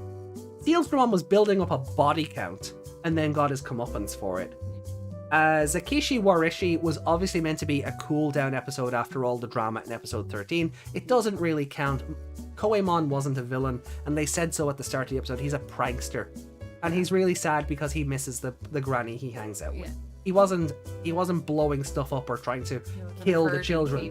He wasn't hurting people. He was just pranking people. Yeah. The Fortune Teller's Manor, clearly not a misunderstood villain. A villain that, like, that episode is just as good as Executioner. right, where Felismon just like, this is my plan, I dare you to stop me. Oh god, 3 partnered Digimon. I was kind of in trouble there, but oh well, I'm fine. See you guys later, do your best. Man-eating forest, Cherrymon certainly not misunderstood, got his arms blown off and then retreated because he knew he was in a losing battle. But similar to Zasomon, I think we'll be back later. This episode is really the one where we haven't had a misunderstood villain episode. Clockmon wasn't misunderstood. Yeah, so come on, like, Repamon was probably the closest we've had to that. But he... Literally 2 different personalities trying to rip each other apart. Yeah. So everyone else was getting caught up in Repamon's own internal drama. Yeah, basically. Clockmon was out to kill, got purified, I guess, by time being rewound on him. Sistermon CL was just wanted to race. Yeah. Game of Death, they weren't misunderstood. No. They were just building, but they were also building a body count and turning people into alcohol. They just had a purpose. And because they were warriors, they were, and they went misunderstanding or anything. No, they went, well, warrior code, we lost. Here you go. It was an honor thing. It was an honor thing. Yeah. Sistermon just wanted to race. Yadagaramon, I still don't know what the purpose of him was, but to lead the birds to the Golden Land or whatever, but... He was much as... Yeah. He didn't understand what he was doing. You were never told. Yeah, I mean, yeah, like that's an episode where you can take it out of the show altogether and nothing changes. The Cursed Song, I think, is the last time we've had a proper, it's all a misunderstanding. Yeah. Like, and that's even then, right? So that lasted 1, 2, including, right, so going from Cursed Song, 1, 2, 3, 4, 5, 6, 7, 8, 9, 10, 11 episodes before we got another one. And the ending just so happened to be as bad as the Curse Song. This is one thing, when you... It's a high. Down a bit. It's a high episode. Down a bit. But I guess come down a bit after we... Yeah, like a 6 after we went a 6 for Executioner. We broke the scale with episode 13. The Repamon episode was a 3. The Fortune Teller's Manor was a 5 because it was just a phenomenal episode. Man-Eating Forest a 4 because last week's episode was really good. It was really creepy and scary, and Cherrymon outright ate people. So then I guess this... hold on, I'll bring this... Yeah, I'm going to bring the display capture back up. Give me plot. Plot is in the background. Maybe not in this episode, but plot is in the background. They're not... They're doing show, don't tell. And... But they gave backstory. Yeah. Like what he up to, because... No. He's just in the school. He's enrolled in school. He wants to be a Japanese student. Yeah, but he doesn't go to classes or anything. Yeah, so that's what he's been doing the whole time. It's world building. And that's like the show is doing world building, which is something. And I have to go back to 2020 on this because it's the most recent example. World building was the thing people shat on 2020 for not doing enough of. But this is doing all the world building and all the background work for plot later on. We're getting our plot fed to us slowly. And it showed us as well that Kim is actually a smart and told. Yeah. That's like we're not just told, you're the genius character.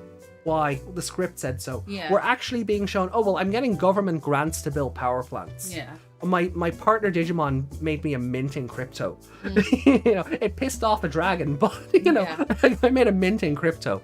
They can do the world building moving along the plot.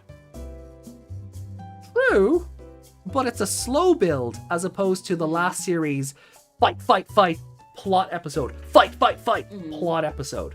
It being sprinkled in between the two and in a nice digestible balance. Because last week was kind of plot related. But last week had plot in it, yeah, Yeah, because it was so- about Hero coming to terms and realizing, oh, hold on, wait a minute, maybe trying to summon Gulus Gamamon isn't a good thing. Yeah. That bit of odd, so that they did a bit of character building. Yeah. Back to the- Before Man-Eating Forest was the Fortune Teller's Manor. So that was again.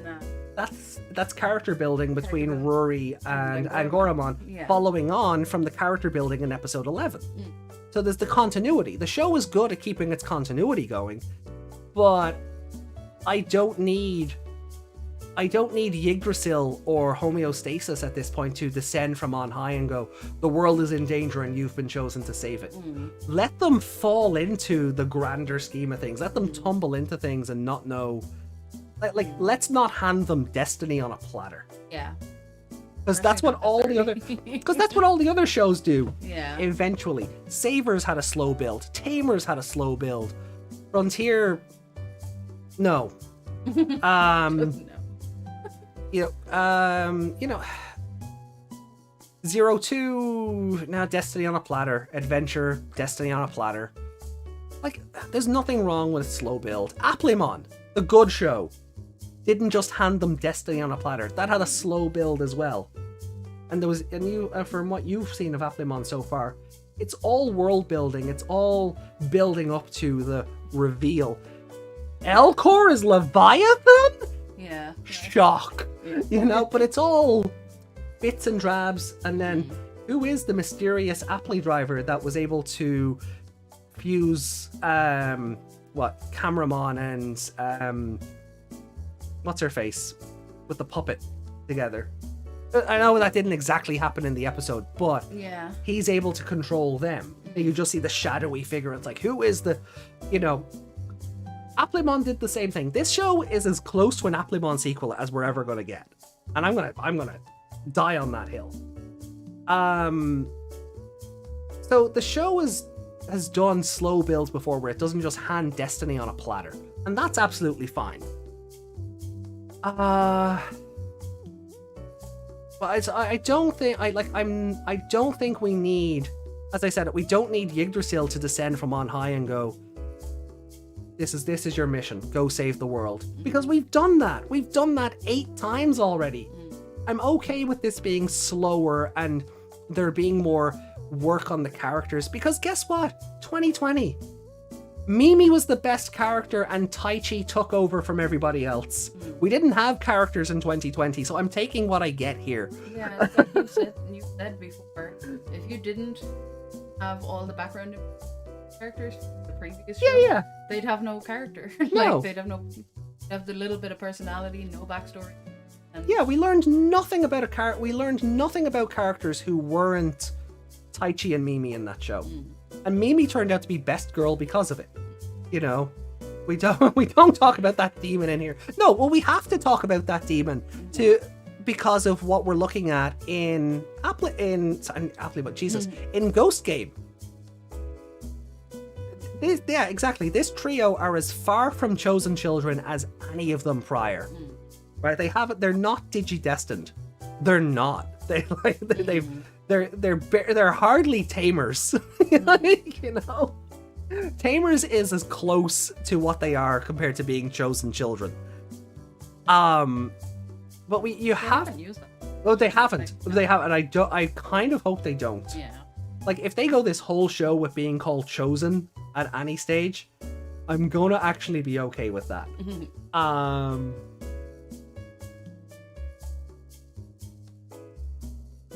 And Yamato followed in Taichi's footsteps and took Sora's episode. Yeah, the episode where Garurumon shows up. That was a Sora episode until the last 2 minutes. So like, I don't want to hear it that this show has no plot. It has plenty. It's just doing it in a very intentional, drawn out way, so that so things click later on. You have moments. But the Digimon chose them. Yeah, particularly with Jellymon. She went, "I'm having you, darling." It's in your hand to properly hold the leash of that Digimon. Yeah.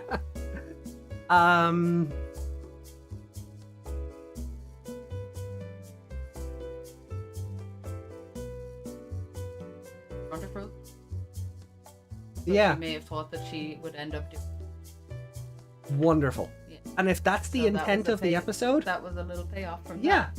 She got in trouble because they called her. And she went, oh no, I better not do this. Yeah. Yeah, and that's brilliant. That is character work, and that is chef's kiss. Because that's Shows also her the as horror smart trope. and stuff. Yeah. But that's also the horror trope. Like, That's what Justin said. Yeah, the moment when your phone rings when you hide him from the bad guy, you're screwed. yeah, Yeah. yeah. And that's what I love about this show. But that is what I love about this show. It's those little things that they turn on their head and go, yeah, you know, we can do this a different way. But unfortunately, you get an ending where Frozomon's friends show up and say, stop bullying our captain. And it kind of takes the wind out of your sails until we chat or rant or vent or whatever the fuck I'm doing. And it's like, oh, actually, you know what? Within the grander scope of things, this episode was actually great. And maybe the entire maybe the prior 24 minutes or 23 minutes shouldn't be judged on the final 2. You know, it's... Of it's still Let's take a breath. Where's my water? Some of it really bad. And then there's like the little building blocks. What we always say about these crap episodes. Yeah. There's still building blocks within them. Yeah, there's still character development within them, which is good. Like, Something always dropped in it. yeah.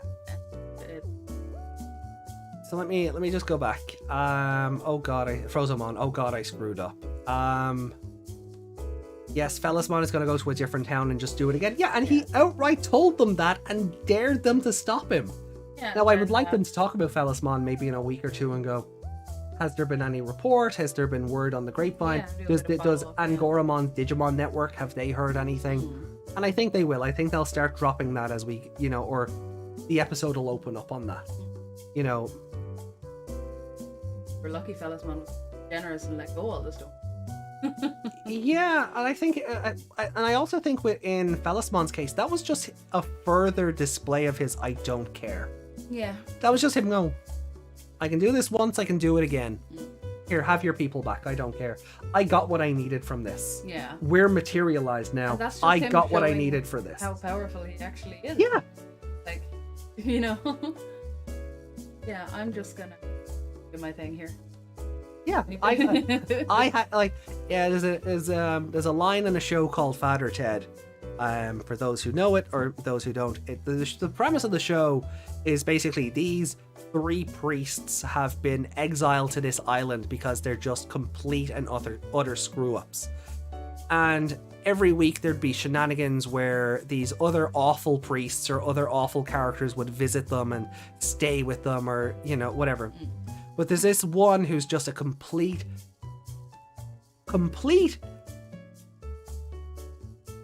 How strong of a wording do I want to go here, right? Just the worst kind of person imaginable. Biggest... There we go. Okay, that's a kind way of putting it. He's the biggest sleazeball imaginable. He wrecks the house, he stamps on framed photos, he puts cigarettes out in the furniture, and plays jungle music all night. Yeah. So they finally confront him and he goes on his way, but he leaves them with this message. I had my fun and that's all that matters. And that's just Felismon. Yeah. I had my fun and that's all that matters. He got what he needed out of that episode. And now he'll probably come back stronger again. You know, so I Felismon is just bragging at that point where he just goes, yeah, sure, whatever, have them back. I don't care. You know, it's great. Them back to normal. Yeah, exactly. And really just show how underpowered the kids are right now. Yeah. You know, that's a testament to how, you know, the kids are not on his level yet. Power-wise or evolution-wise, because he's a perfect. Let's see.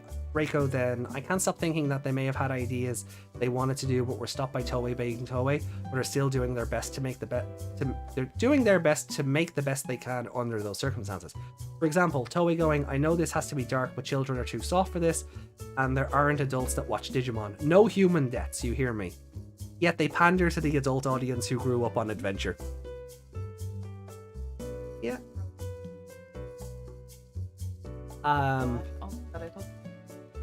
That would have been a fucking mistake. Desmond then says, Stan Pines, fight. Yami then says, episode 20 to 25, the plot has to come to the front at some point before the usual halfway mark. Yeah. Justin, I don't know if I want Kyosho and the others to be chosen children. Yeah. No, and I don't think they will. I don't think we'll hear those words. Tamers are as far as they're... Yeah. Yamato stole Sora's episode. Yeah. Oh god, the chat rolled back on me. Androia says people shit on Ghost Game, but this show is still one of the best written so far. I remember being frustrated by Adventure, O2, Frontier, Cross Wars 2020, and even Savers to a degree. With Ghost Game, I can just chill. Yeah, like no series is perfect. Well, except Applemon. But that's because Applemon doesn't explain crap until the end. Like, Applemon does all this world building, and then it's not really, spoilers I guess, it's not really until like the final arc where it starts going, oh, all that stuff from episode 5, that's why that's important now. All this stuff from episode 20, that's why that's important now. Like, there's a reason I think Leviathan is the best villain in the franchise so far. Because his ultimate goal... You might want to... So, for anyone that... I presume you've all watched Applemon at this point, right? But Leviathan is the plot. He's like, oh, you're partnered to this person because I said so. Your evolutions because I said so. I did all this. Thank you for bringing me all this ultimate power. Now I'm going to use it, materialize, and blow up the world because human are scum. You're good. So... You're talking so... Just Oh, to make okay. that sound to make it so I Well, can you'll hear. probably forget by the time we get there anyway. So, No, I couldn't. okay, Grant. So that's my deal with Leviathan. And the thing about Applemon, and that's what makes Applemon so great, is it explains everything, but it doesn't do it till the end. It's not like every episode was, a masterpiece in storytelling, but it does fill in the blanks. It fills in every plot hole. It just kind of takes them till the last 10 episodes of the show to do it. But when you do that, and you have the context of having watched 50 odd episodes before that, you go, oh, that's so good. And I kind of hope that's what this show is going for as well. Where we don't need everything explained to us by the by, but eventually it will get around to explaining why certain things had to happen the way they did. Yeah. So, if this lot didn't bother looking into any of the odd events around town, they would have no interaction or involvement with Digimon at all. Rory wasn't like, oh, someone saw a ghost, let's go. Yeah. If Rory basically wasn't leading them into danger every week. Yeah, I don't know what these guys would be doing with their sentient hologram ghosts. Reiko, then, isn't it more interesting that when you're a normal guy, get a Digimon and don't have any Deus Ex Machina that stops that Digimon from eating your parents? Yeah. But their Digimon chose them. If it's in your hand, properly hold the leash of that Digimon. Justin then, yes, for me, Mimi was the best. Also, baby Taichi and baby Sora. Yeah, okay.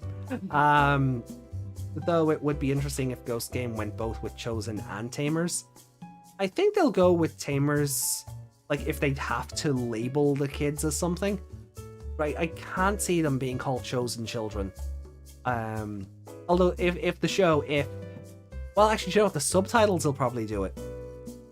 I could see the subtitles calling them Digidestined, because that's a branding thing. Yeah. So the show could call them, oh, you're Gamamon's tamer, or and they'll use partner, or you guys are Digimon tamers. They'll probably say, oh, you're the Digidestined, and I get that. It's a wrong translation, but it's not necessarily a bad one, because you're keeping within the branding of the franchise and phrasing and wording and etymology that people have spent 20 years burying into their skulls. So it's, I could definitely see the show calling them Tamers, but the English subs running with Digidestined. Hiro being chosen to guide Gamamon, Kyotaro and Ruli being tamers that simply got involved. Okay, yeah, and that's certainly one way of going about it as well. There, Ghost Game would be using multiple concepts of what is a human Digimon partnership and different characters. Justin says, I'm pretty sure 2020 Yamato didn't pull out a harmonica or say anything about music. The first ending theme said it. Yamato used a harmonica in 2020.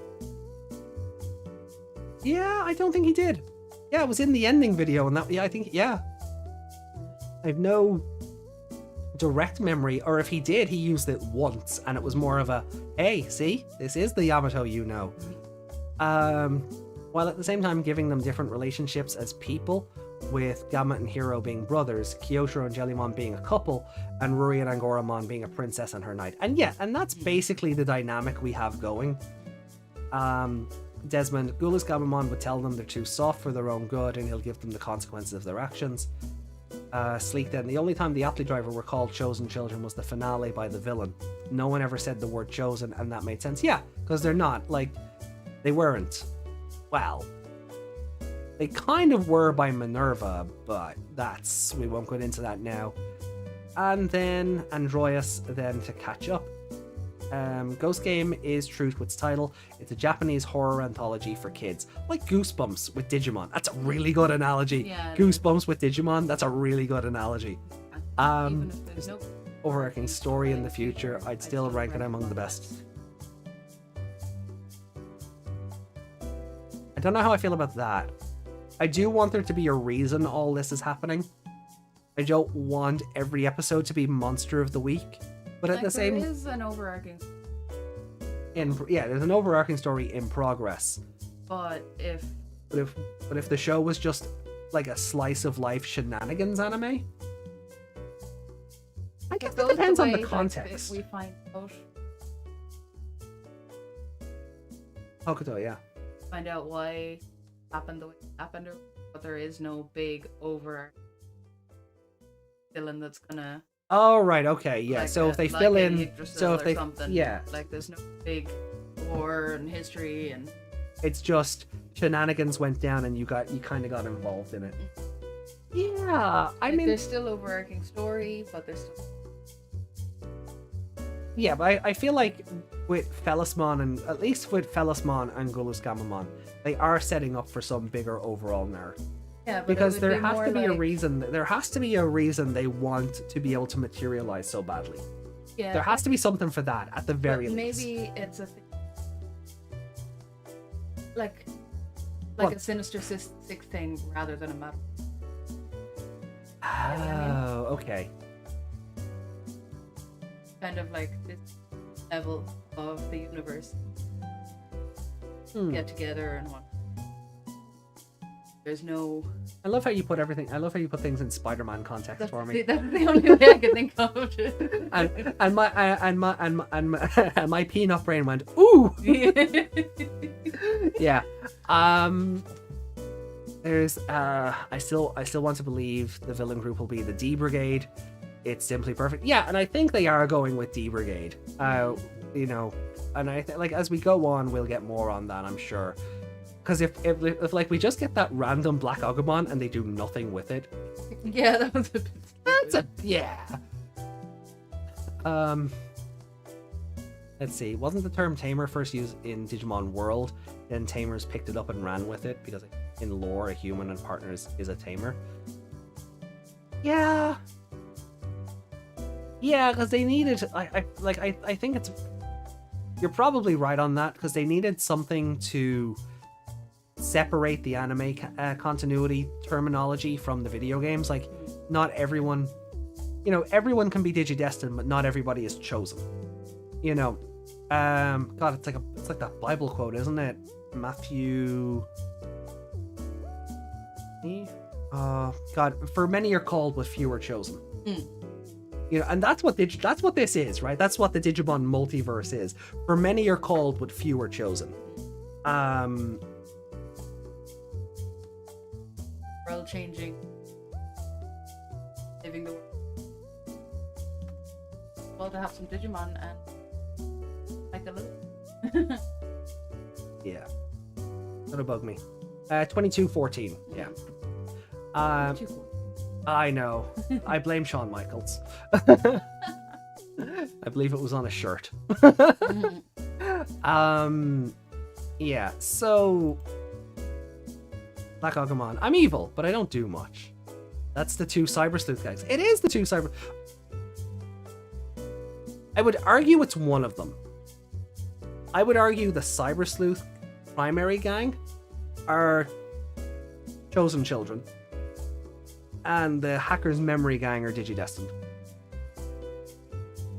But it also worked because it was the Cyber Sleuth Prime gang that got involved in the world-changing events. And the other gangs' goings-on happened to be a consequence of that. One set Digidestined, one set who just happened to step up. Yeah, I know. So, like, they contrast each other perfectly. The main characters are all talking about doubt, resolve without anyone dying. The D Brigade is all about making a profit out of death. No feelings involved, no regrets. They contrast each other perfectly. Yeah, no, and I do. I'm absolutely here for the D Brigade being the villains. Like, even if they're like the first arc or the setup villains to somebody else, I'm totally here for that. But next week we get Petermon.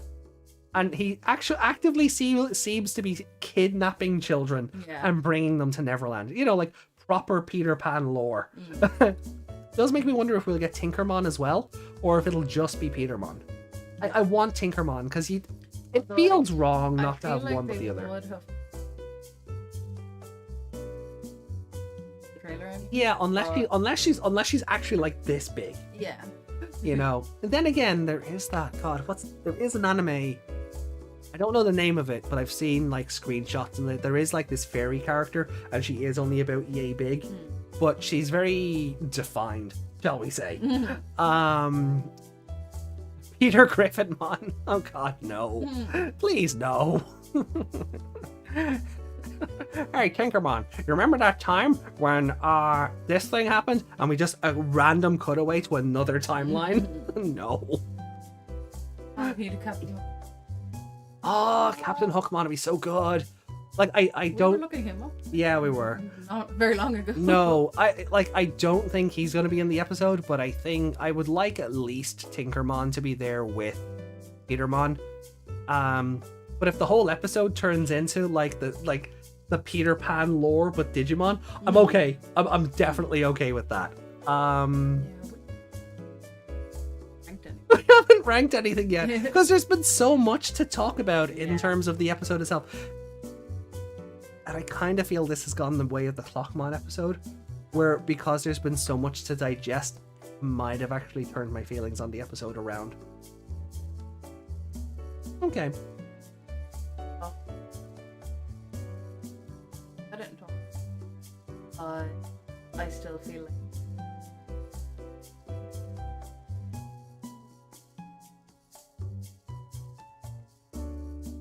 I don't know his purpose for.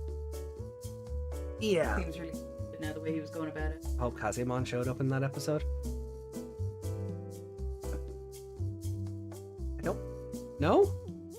Maybe? No, I think if they were going to use one of the legendary warriors, they would be the focal point of their own episode. I can't see Kazemon showing up as a side. Oh, actually, then again, Kazemon was basically a side character in her own show, so all things are possible.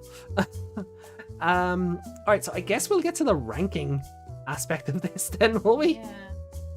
Alright, so let me stick the display capture on. So it's Memon. Oh man. You know what? That was Bob Hoskins. Was it? Yeah. Alright. Yeah.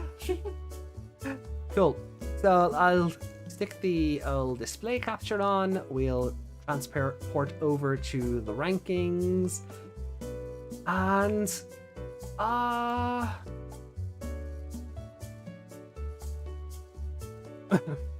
which one of us wants to go first on this?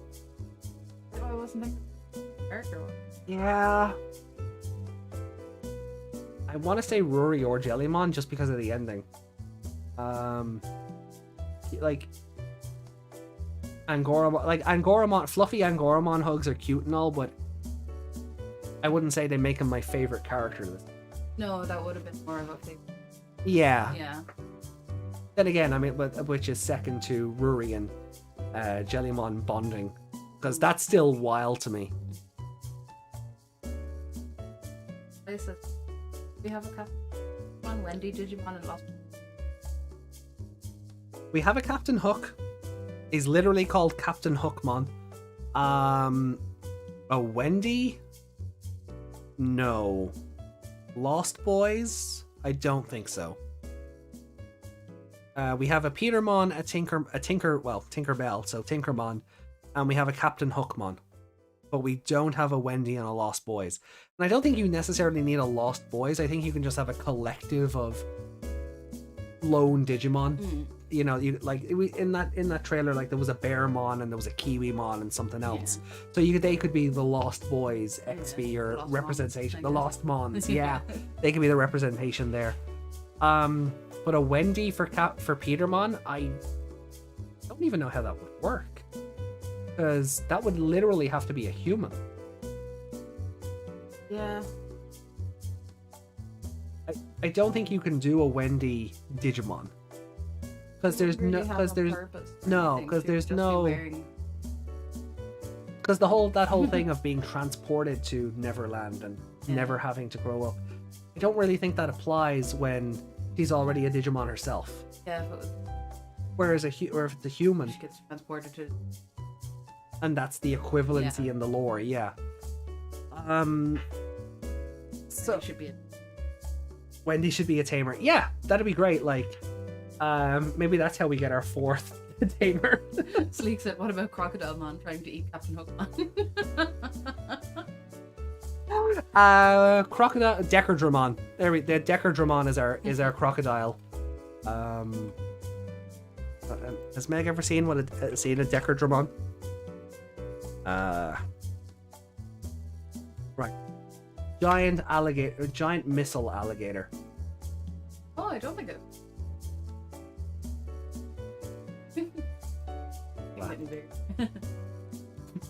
Phrasing.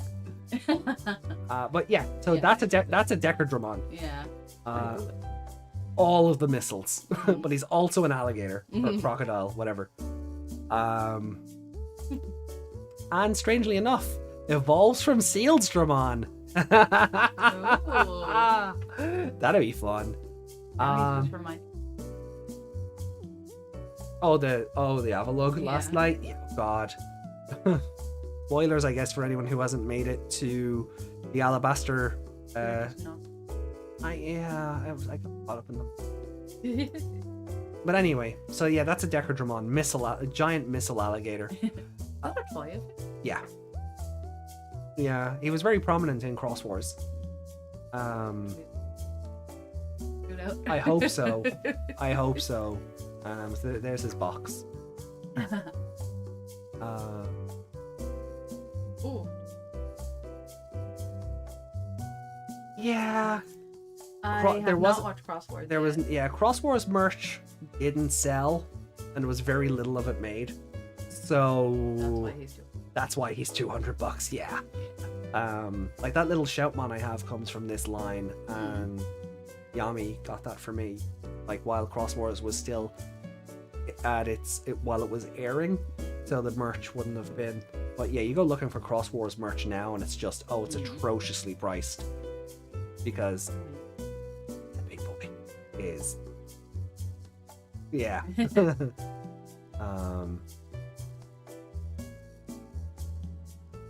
Yeah, I know.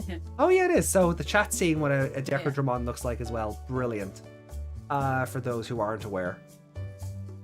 But yeah. So back to the score then. I'd like to. Okay, so I was gonna go with Jellymon. Like, yeah. And then.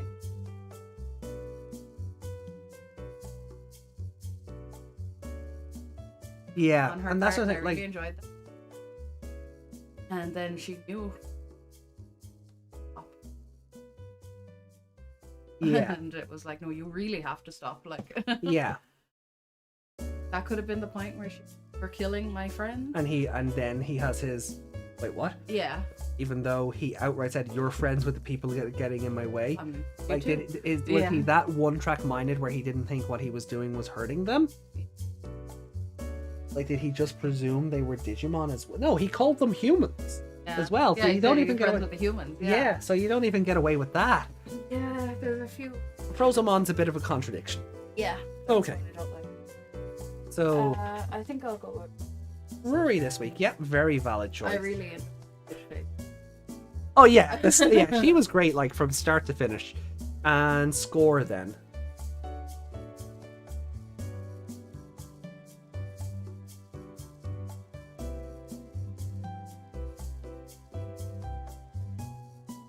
Oh really? I'm gonna go I'm gonna go with the other option. Predicted what you said. Yeah. How many times? How many times have I picked Jellymon? 1, 2, 3, 4, 5. And that's only because a lot of episodes I go, I can't pick Jellymon again. Yeah, like if I didn't pick Sistermon if I didn't pick Sistermon CL there, I'd have gone Jellymon as well. Yeah. Give it a 3. Do you know if that's fair? That is very fair for the ending. I do think it hurts it that badly. It hurts it. It hurts him. It really undermines. Out of purpose. Oh no, I'm sorry.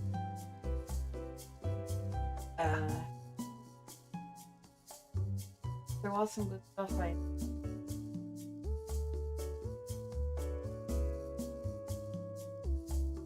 Yeah. I'm running this. Yeah, I did enjoy the change.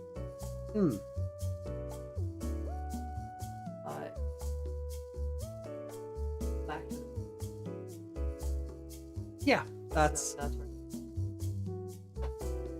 Okay. So I'm gonna rank it higher. And it's not a controversial take kind of higher. It is like I'm gonna go with a 3.5. Because it's not like the ending hurts the episode for all the reasons you said. Completely valid points. But I think I have enough goodwill for the episode itself and the Rory Jellymon partnering. As well as Jellymon being smart, the whole thing about Rory not up to a 3. Yeah. But see, I started at 5 and worked down. Yeah. So I think I enjoy, as much as I detest the ending of the episode, I think what the episode had to offer up to that point doesn't drop it down to a 3. Or even below. So I'll start on 5 and work my way down.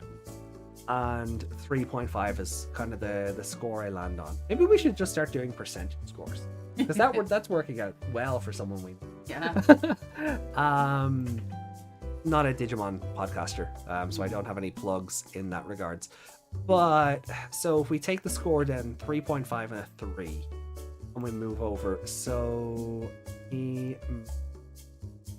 these down a slot so I can work that out. And for you,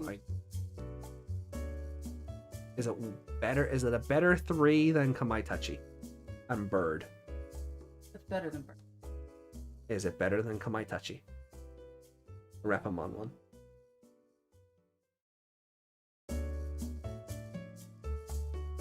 Okay, so we're putting it between Kamaitachi and Bird.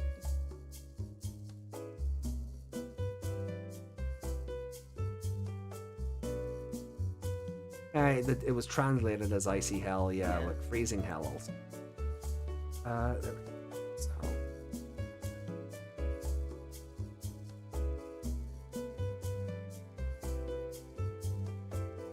It's this every week as well. Preemptively do that here. So for me then,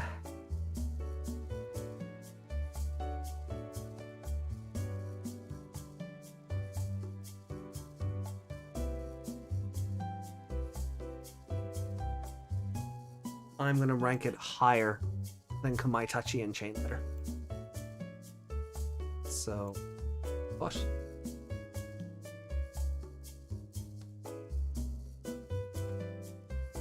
And you know what? And I think that works because it's still some Warped Time, which is also a very controversial ending, still works out as a better episode.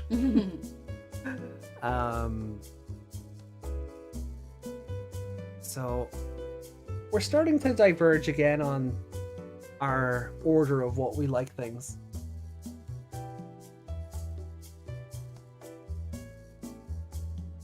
So that's kind of where we sit on it. Okay.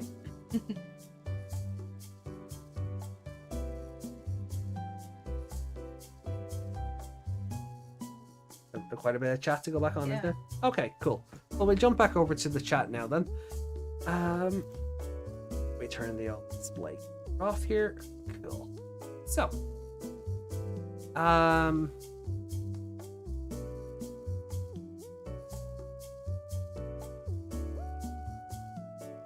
Lost Boys Digimon. So here, Reiko. What can I say? I end up becoming fond of Digimon I had in my run of a game. Oh, was there? Mimimon. Peter Griffinmon. We need Captain Hookmon trying to stop them. Yeah, so fun.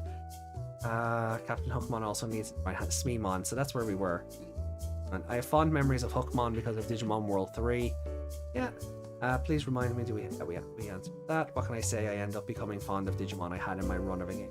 And that's very true. There's a lot of Digimon that I've used, like in Cyber Sleuth, Next Order, and other games, where I have an appreciation for them because kind of like Pokemon, if they're on your team and you go on this journey with them, you have sort of a fond memory of them for that reason. So I like that. So that's a take I can totally get behind. I also love Assaultmon and Canondramon because of that game. Very good Digimon. And Leviamon is my favorite Demon Lord because my starter became one in Hacker's memory. And that's cool, you know, because you look at Leviamon from a very personal level in that respect. Like, he is also giant alligator monster. Yeah. I think I've shown you Leviamon before. Yeah,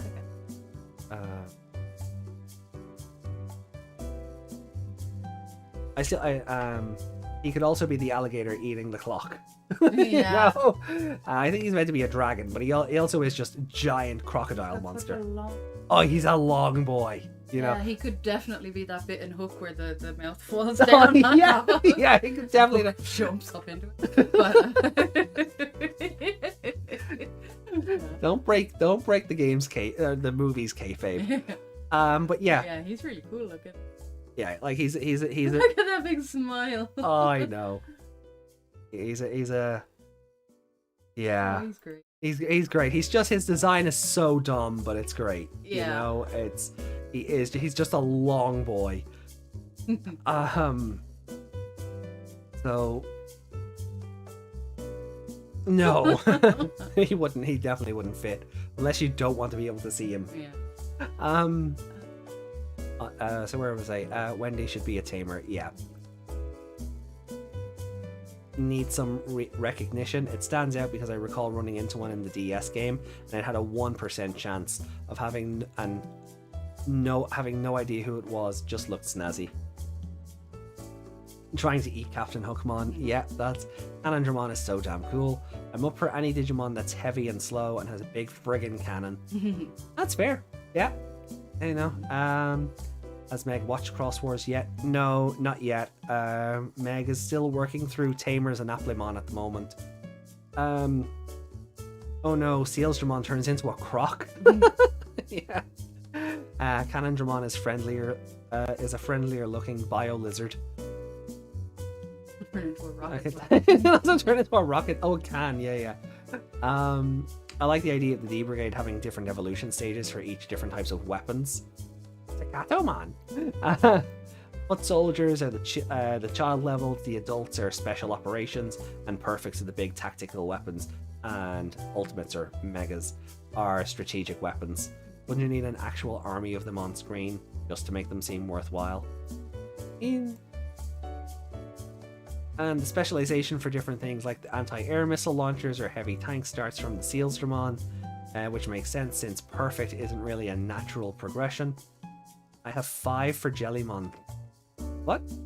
Yami gave this episode a 5 for Jellymon? That's a take. I mean, that's a take I respect. Just a 5 for Jellymon rather than Oh, is it a 5 for the episode or just a 5 for Jellymon in general? Because either way is that's a take. I respect it.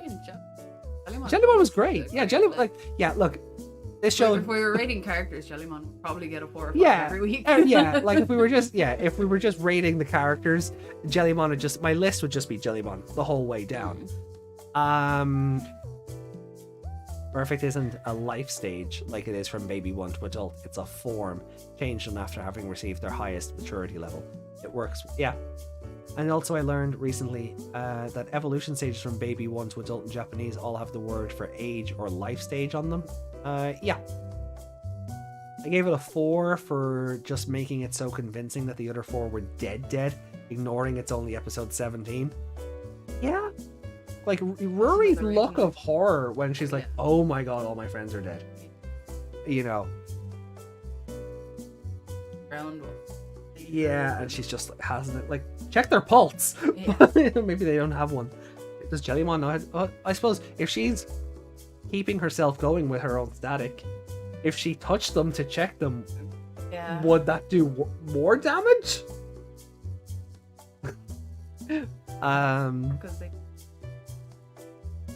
Yeah. Baby, child, adult, I can follow easy enough, but you see the maturity of each stage, like Godamon compared to everyone else from 01 and 02. So is that ultimate the same as Mega? Yeah, the dub changes the names of the evolution forms, so instead of being stages growing up, they're the titles of warriors. Yeah, it's a pretty big change. Ultimate is the real name of Mega. Yeah, and that's why we don't use the word ultimate on this show. We say perfect and Mega, because it's like if we're saying ultimate, it's in respect of the Applemon level, which is also what perfect would be in regular Digimon. But that mix up of ultimate is perfect, but Mega is also ultimate. That's why we just don't use the word. So perfect sounds like it would make more sense for Mega. Yeah, well, see, here's the thing. And maybe Reiko explained it already. I think it fits since it shows that there isn't real perfection. You can always go further, I guess, but ultimate same form of said Mon until they evolve even further. Break their own scale, but I'll let it slide for Savers. Burst mode looks so cool. Yeah, so here's the thing. Perfect initially was the final evolution stage.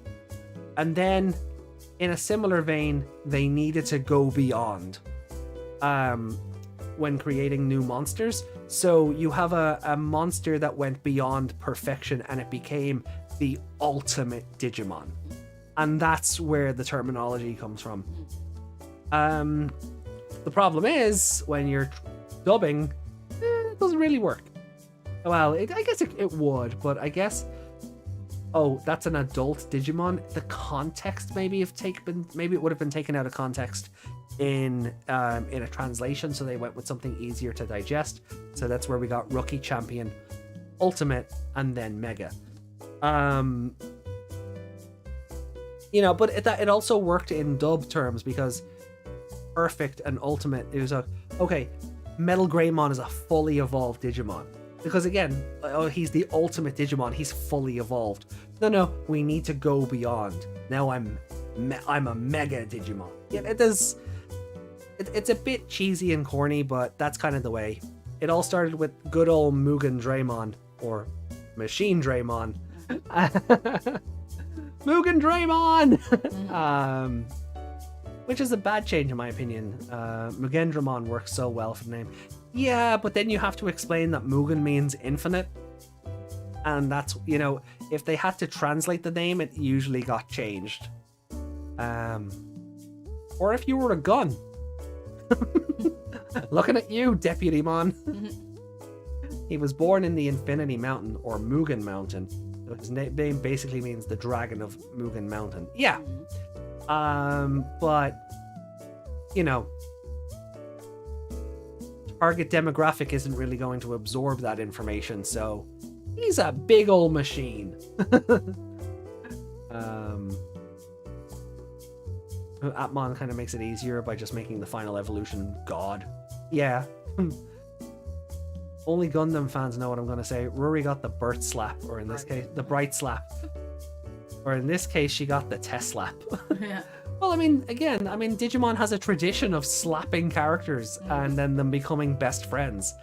Daisuke and Ken, Miyako and Hikari, you know, they slapped each other, and then DNA Digivolution or Jogress evolution happened. So, you know, Tesla Jellymon slaps Ruri, and all of a sudden Ruri can command Tesla Jellymon.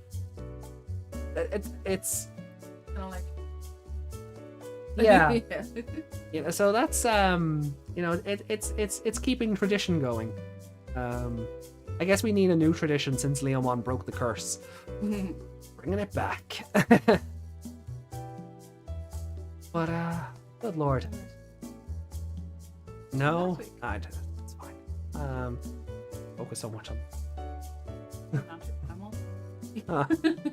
Yeah, but it makes me feel like I need to hurry up. Oh. So please. So where were we?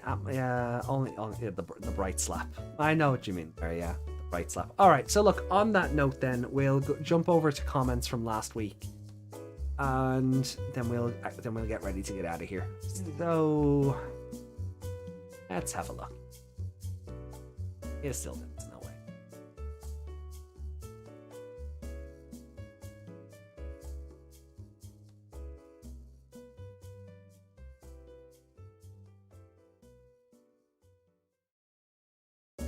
Our friend. Yeah. Basically. That I haven't responded. I'm just seeing if there's anything else. Just not on the.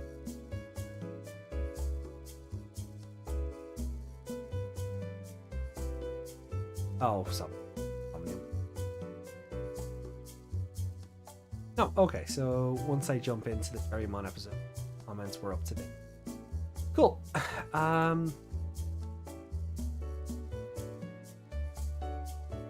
Right. I guess we'll work our way bottom to top and sort of go from there. So Clatter, good to see you again, Clatter. Thanks for commenting. Clatterglass says, I am literally not as bent out of shape over this issue as I seem to be, but good lord, hero, please listen to the wise words of Maury Shellmon and take it to heart. We are 16 episodes in. How many episodes do these kids need before they get to the point of, okay, we need to permanently put these guys down. They are dangerous to other humans and Digimon. Rinse and repeat. I think we were getting there this week. Like, I don't think Frozomon was long for this world if his friends hadn't jumped in. Yeah. But Jellymon was just ready to rip him apart, and so was Ruri. So, and on a slightly different note, could you writers or producers get rid of they're called hologram ghosts intro in the beginning already? He's so ridiculous. Yeah, that's just an anime thing. Like, yeah. Then Ataro replied to that saying, the fact it was brought up suggests it might be a point of character development. But yeah, our hero needs some character development. So Ataro then comments themselves saying, the hills are alive with the sound of faction life. Kimyo Kai Kai Torai Mysterious. I've probably butchered that. Anyway, so Pedja commented, always good to see you there in the comments, Pedja. I give this episode a 3.5. It's an okay episode. Point of this episode, man up, hero. The fight scene in this episode was great with Shida animation. Doraemon, another villain to return in future. Okay, I would have preferred if they killed him in the episode. But they ripped off. They wounded him pretty badly. They wounded him to a point where he went, "Yeah, I'm out." I'm okay with them not. Lots of damage. Yeah. Betelgamamon could just burn him up, but again, Hero didn't learn his lesson that some Digimon are just evil and they deserve to die. again, we're 16 episodes in and we don't know nothing about the plot of this show. Though. I agree with that. Yeah, I would disagree with that. We do know we don't know the overarching plot, but we know Digimon are trying to materialize in the real world, and they've learned that if they hurt humans, they can do that. What we don't know yet is why. So that's coming, and we're getting building blocks of character development later on. Plot building up. Yeah. Haven't handed us. Yeah. That's good. And They just hand you the story. only problem I have with this show is a lack of plot so far, and unless the show has 100 episodes, we're not even close to halfway. I bring it back to Applemon. Applemon did this exact same thing, and then in the last 10 or so episodes went, oh yeah, here's why everything is important. Justin saying, even though Gulus Gamamon did one cameo appearance, it still feels like he was a part of the episode the moment they spoke of how everyone can evolve now. But Hiro has Bethel, Kaus, and Wizen. The moment he says Gulus, Kyosho, and Ruri pretty much said, no, he doesn't count, so you have 3. Yeah, and I like that. And that's something we've talked about where they're like, those two are like, no, Hiro, you need to get a grip. That thing is dangerous. You shouldn't go thinking it's one of us. It's a demon. Yeah, it's not one of us. You need to sort of turn about your thinking on that. Even during the battle with Juraimon, when Mori Shellmon is pretty much telling Hiro that Battle Gamamon could kill Juraimon easy with his fire-based attacks, he was obviously thinking of the Gulus moment and found a counter strategy because he didn't want Gamamon to be a murderer. Also, yes, there is character development and, well, plot that people are saying doesn't exist. It's character development and lots of it. And considering we spent 67 episodes of Adventure 2020 going, where's the character development? Guys, please. Just, it's there. Oh, anyway. So, it even had the right amount of somewhat horror movie type feel, but the thing that got me thinking about the episode was how are the captured people not dead? Seriously, Juraimon captured them and used them as nutrients and they got away without a scratch. Okay, so that's what I thought at the end of the last episode. And then it was pointed out, no, the people that we seen at the end of the last episode weren't the ones that Cherrymon ate. They were the one Mori Shellmon put in stasis, effectively, to make sure that Cherrymon couldn't eat them. He was keeping them in his fog, so yeah, they were asleep there. So once Cherrymon stopped being a gone, threat, there was no reason to hang on to them. Yeah. So the people that Cherrymon ate, they're gone. Like they are dead. That's not like, it's not like the sake thing where it's like, okay, fine, you can have them back. Yeah. That's Mori Shellmon releasing, I don't want to say captives because that makes them feel no better. And that was my problem last week. There was a moral quandary there where you're doing the right thing, but you're still kind of doing the same thing. But yeah, so I appreciate where the mix-up is there because the episode isn't clear on that. Yeah, just there's people, and you're kind of left to presume, oh wait, are these the captives? Yeah. Yes, but not the captives you think they are. When you really think about it, like Cherrymon left and was gone. Yeah. And then those people appeared after Mori Shellmon left. Yeah. So. Yeah. And then there was my comment, like, from the podcast. After being asked about it on stream, no sooner than the podcast ended, the trailer for this new D arc gets released. I guess that answers that. And then there's the link to the trailer we spoke about earlier. So that's kind of, yeah, like a couple of comments, and I just kind of went back to this. Yeah.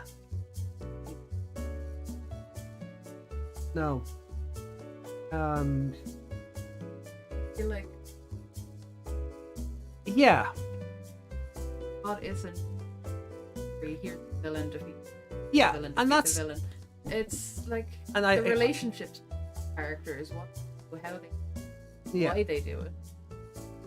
Like then that way, when a villain shows up, you can kind of go, oh, I bet he's gonna got a background on it. Yeah, I don't want 13 episodes of here's the arc 1 villain. Oh, now we're gonna go look for the tags and crests so we can evolve further, and you get a collection arc. And now I don't want that sort of formula either. So I'm okay with how different this has been. they don't have to have some magical guide go, right, you have to go to this place, and defeat episode. It's good that we do. Yeah. It's building Or up to or are we just suffering Stockholm syndrome? Stockholm man? Okay. Let's jump back over to the chat here. You literally saw Cherrymon absorbing a person. No way these guys are coming back. Androius, gotta go. Nice watch along. Oh, thank you so much, Androius. Enjoy the rest of your evening, and hopefully we'll see you next week. Let's see. So let's scroll back up here.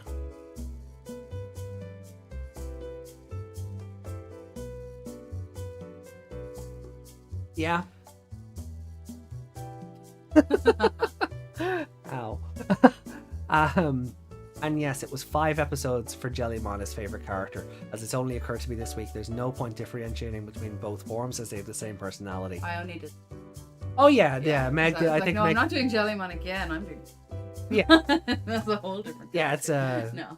Yeah, no, it's obviously when we do the compilation at the end of the show, it's obviously Tesla is going to count as Jellymon.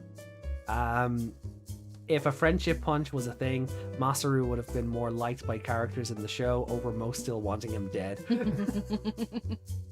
Yep, but let's be honest, a normal person can simply kill someone else without... It can't simply kill... Okay, the typo, yeah. Let's be honest, a normal person can't simply kill someone else without a big starting push. We like to think that we kill each other easily, but psychos are psychos because only they do it. Yeah. And then... I mean, how did that confuse so many people? I thought it seemed obvious. I think it's just the pacing of it. A lot of people didn't. Just knew. Missing and that's... Yeah. It didn't click Yeah. right away where they... Yeah, like I totally forgot Mori Shellmon was saving people. So I was like, oh, hold on, wait, Cherrymon's people? How does that work?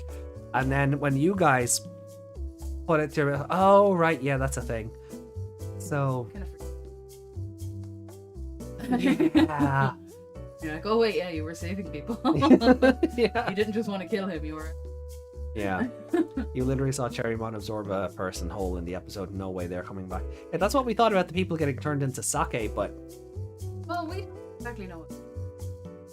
Yeah. Then again, we know haven't that the we most haven't seen recent no more. ones Yeah, we haven't seen certainly Nomura in 6 episodes, so maybe he's got some PTSD going on. Yeah.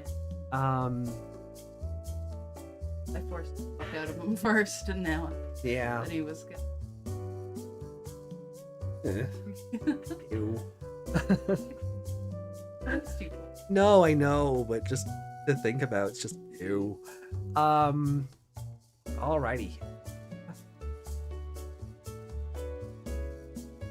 At first, I was like, come on, just kill the bad guy. The bad guy has to be put down. When you really think of these kids and the way they do things, they're not going to straight up kill someone. The only reason Uri got to that point is because she was bad. Yeah. And she She almost went kaboom. yeah. Um. And I don't. Let's see. Well, I suppose Gamamon will kill Sassamon because Yeah. they were. Oh, that railgun was charged up and ready to go. Yeah, so they like. I can't like in a situation. But would that? Now we're in an interesting quandary. Looking back on that, would Hiro have still seen Wizengamamon as a murderer? Or is that a new thing because of what Gulu did? Is that sort of There's what... a difference. Gamamon, Sassamon, And Betel killing Cherrymon. uh, No, I know. Sealstermon. But the reason Betel didn't kill Cherrymon is because Hiro didn't want him to be a murderer. Yeah. So has that become as a consequence of Gulu's murdering Sealstramon? Or would Hiro have still had the same thought process if that attack went? Sassamon. Problem for the whole plan. Yeah. They like needed to, and while Cherrymon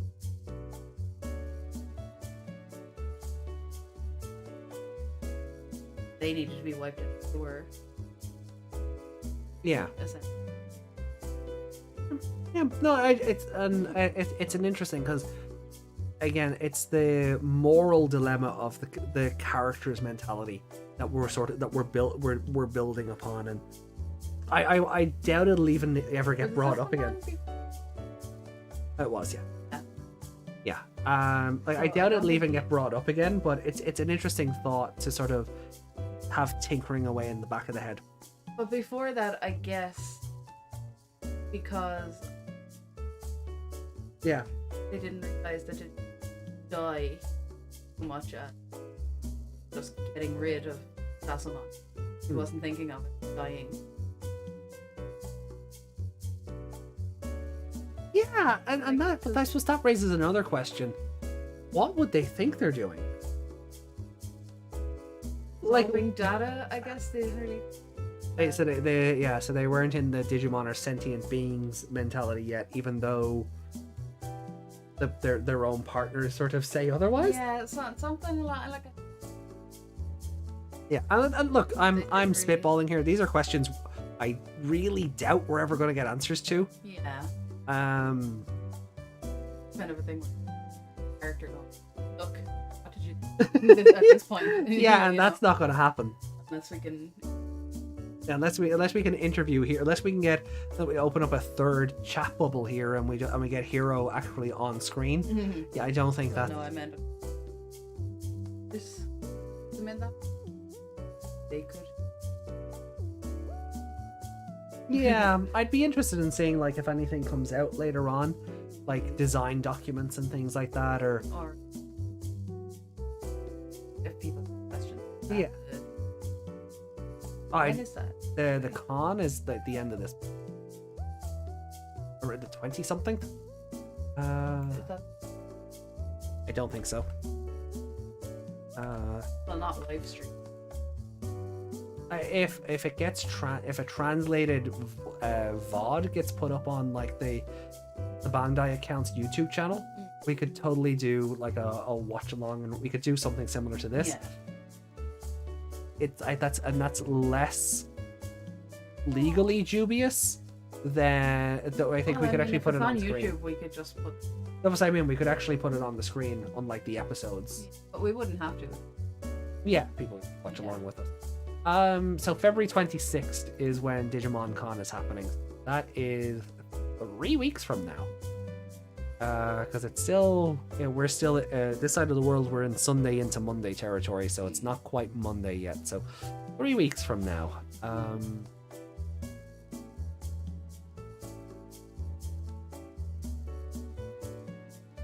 Streaming location, Bandai Japan. So price free of charge, internet data due as well. Yeah, if this is Imagine thinking that the Bandai were going to pay your internet. I think it just means like there's no ticket fee or anything.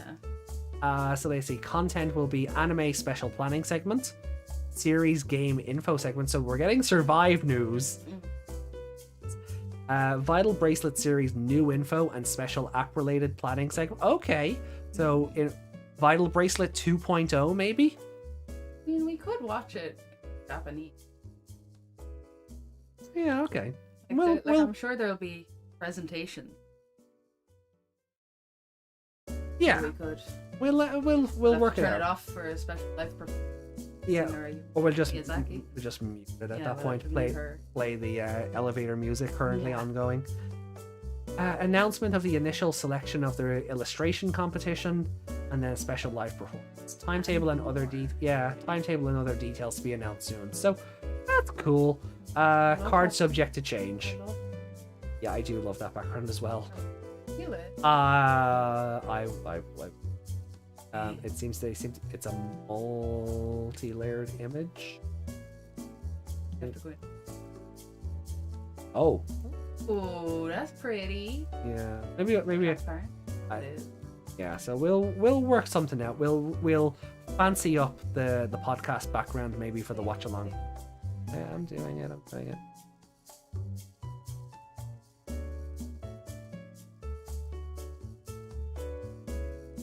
Oh yeah. Where are we? Digimon Con. Yeah, we're just talking about Digimon Con. Letting me. It's just so pretty. I bet my firstborn son in there announcing Digimon Survive. I hope we're getting a release date for it. Finally, like 4 years later. It really doesn't matter to me. I won't have one. Aww. I was little. Parents. Well, in some competition or something, and then the guy came to collect. And he was like part man, part crocodile. Yeah. So. Okay, here we go again with the crocodile. Yeah. Um, Yeah, that's so scary.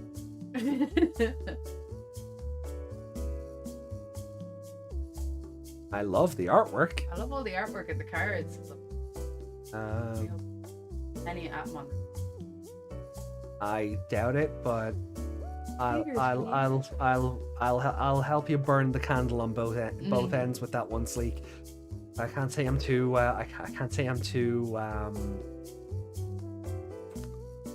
hopeful. Yeah. So what we'll do then is, yeah, if I want the actual background, I'll have to go into the source code, yeah. Or yeah. Background. Like we have the bordery stuff is good.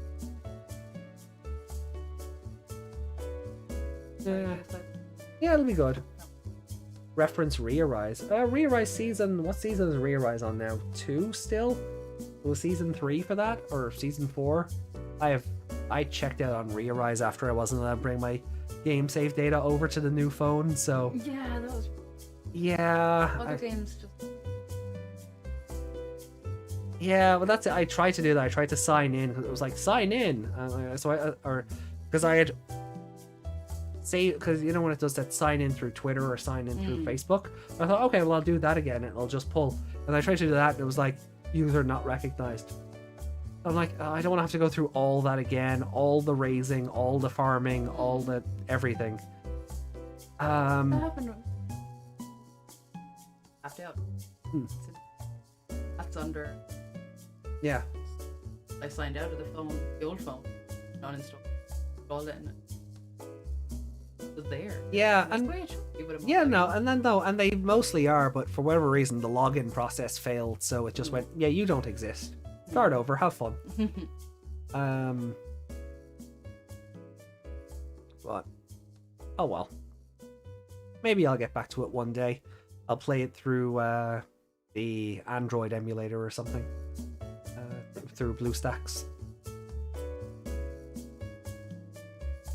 Through creator mode. On your phone. That would be like hell on my battery. Yeah. I'm just like, no, that'd be hell on my battery, and I'd be, even though I would turn everything off, I'd still be too paranoid about pop-ups and text coming through. I was like, nah. yeah, basically. So no, I'll do it through BlueStacks if I ever do it again.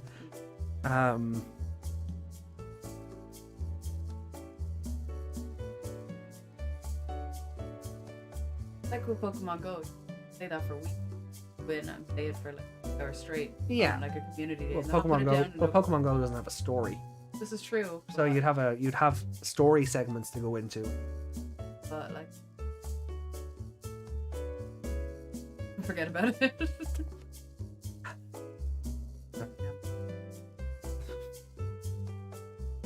I haven't played since swapping my phone either. No idea what happened since the pink-haired girl with the Hackmon showed up. Oh. Did the English version ever get the Metabot? Or, yeah. I think that's the only real thing I was really concerned with. Did the English version ever get the Metabots? Or were they Japan only? Selfish bastards. Anyway. Is it a game?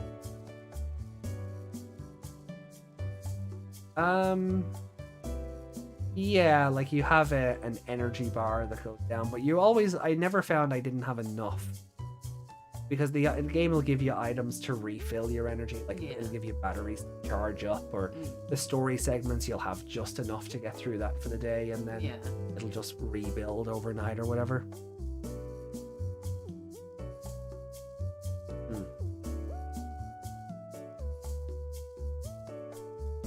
Oh yeah, no. It was, if I recall, it was generous enough with giving you that energy to be able to keep going.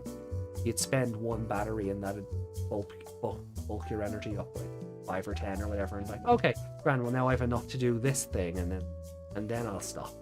So, or just refill it completely. Like Fire Emblem Heroes does that, and I've never run out. You know, I've never run out of energy, because as soon as I come out of the game to go and do something else, it's already recharging. You know, so I was playing.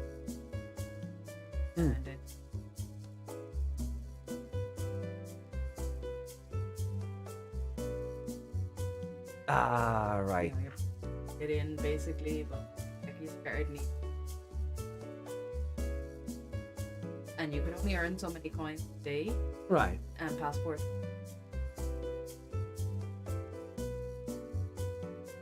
Max, like if you day you would start with like, but never. I didn't pay for any of it.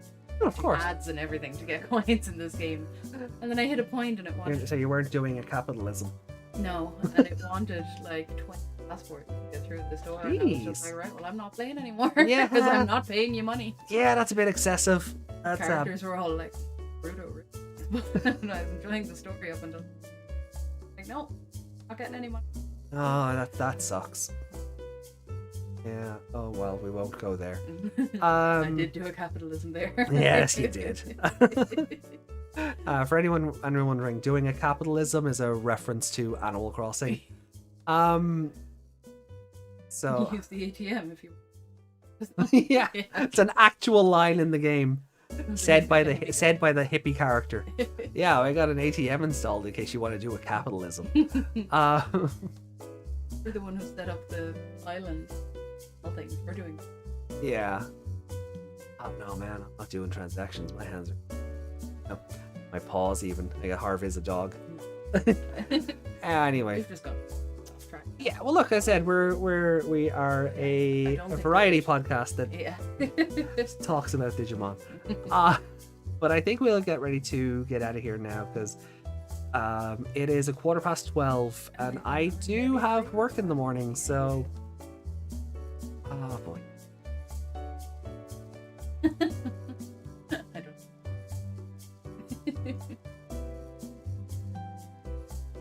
I get my best. I'm trying to do my best Rory impression now. Anyway. Instead of Rory. Oh yeah.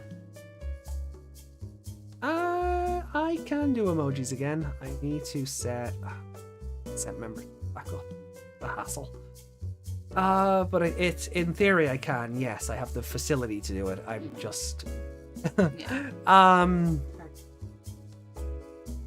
Emojis on Twitch. Yeah, but let's not cross the streams here. But if you want to cross the streams, you can always follow me on Twitch. Here. Anyway. It's gone midnight. I need to be off. Yeah, it's gone midnight. We need to be off as well. So. Look, guys, once again, fantastic Sunday hanging out with you, with all of you. Thank you so much for giving us your time this evening or this morning, depending on what part of the world you're in. And so we will be back next week with, what was the episode called again? No, we'll say Journey to Neverland and leave it at that.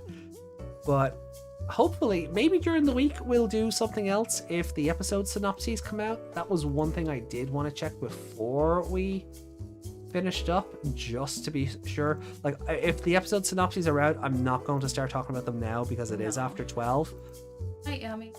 But do have yourself a good night, Yami. We went through. Yeah. Unofficial Bandai art.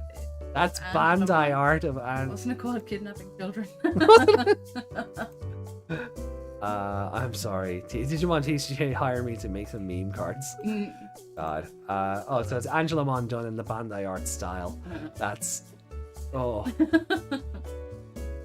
Oh, an English dub of Digimon Adventure 2020 appears to be coming sooner rather than later. Various bits of info line up to it being worked on right now. Hopefully confirmation coming soon. We may find out about that at Digimon Con. I'm not sure how to feel. Look, it's, it can only be a good thing letting, bringing more people into the franchise or people who have lapsed. Oh, Land of Children. The Land of Children, there we are.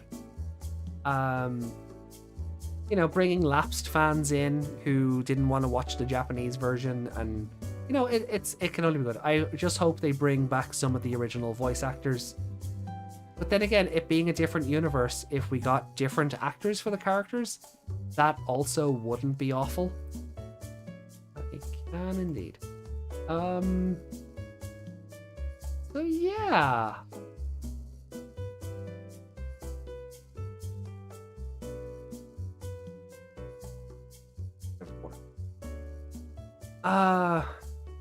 Unless like it's the alternate art where it's all I'll show you later.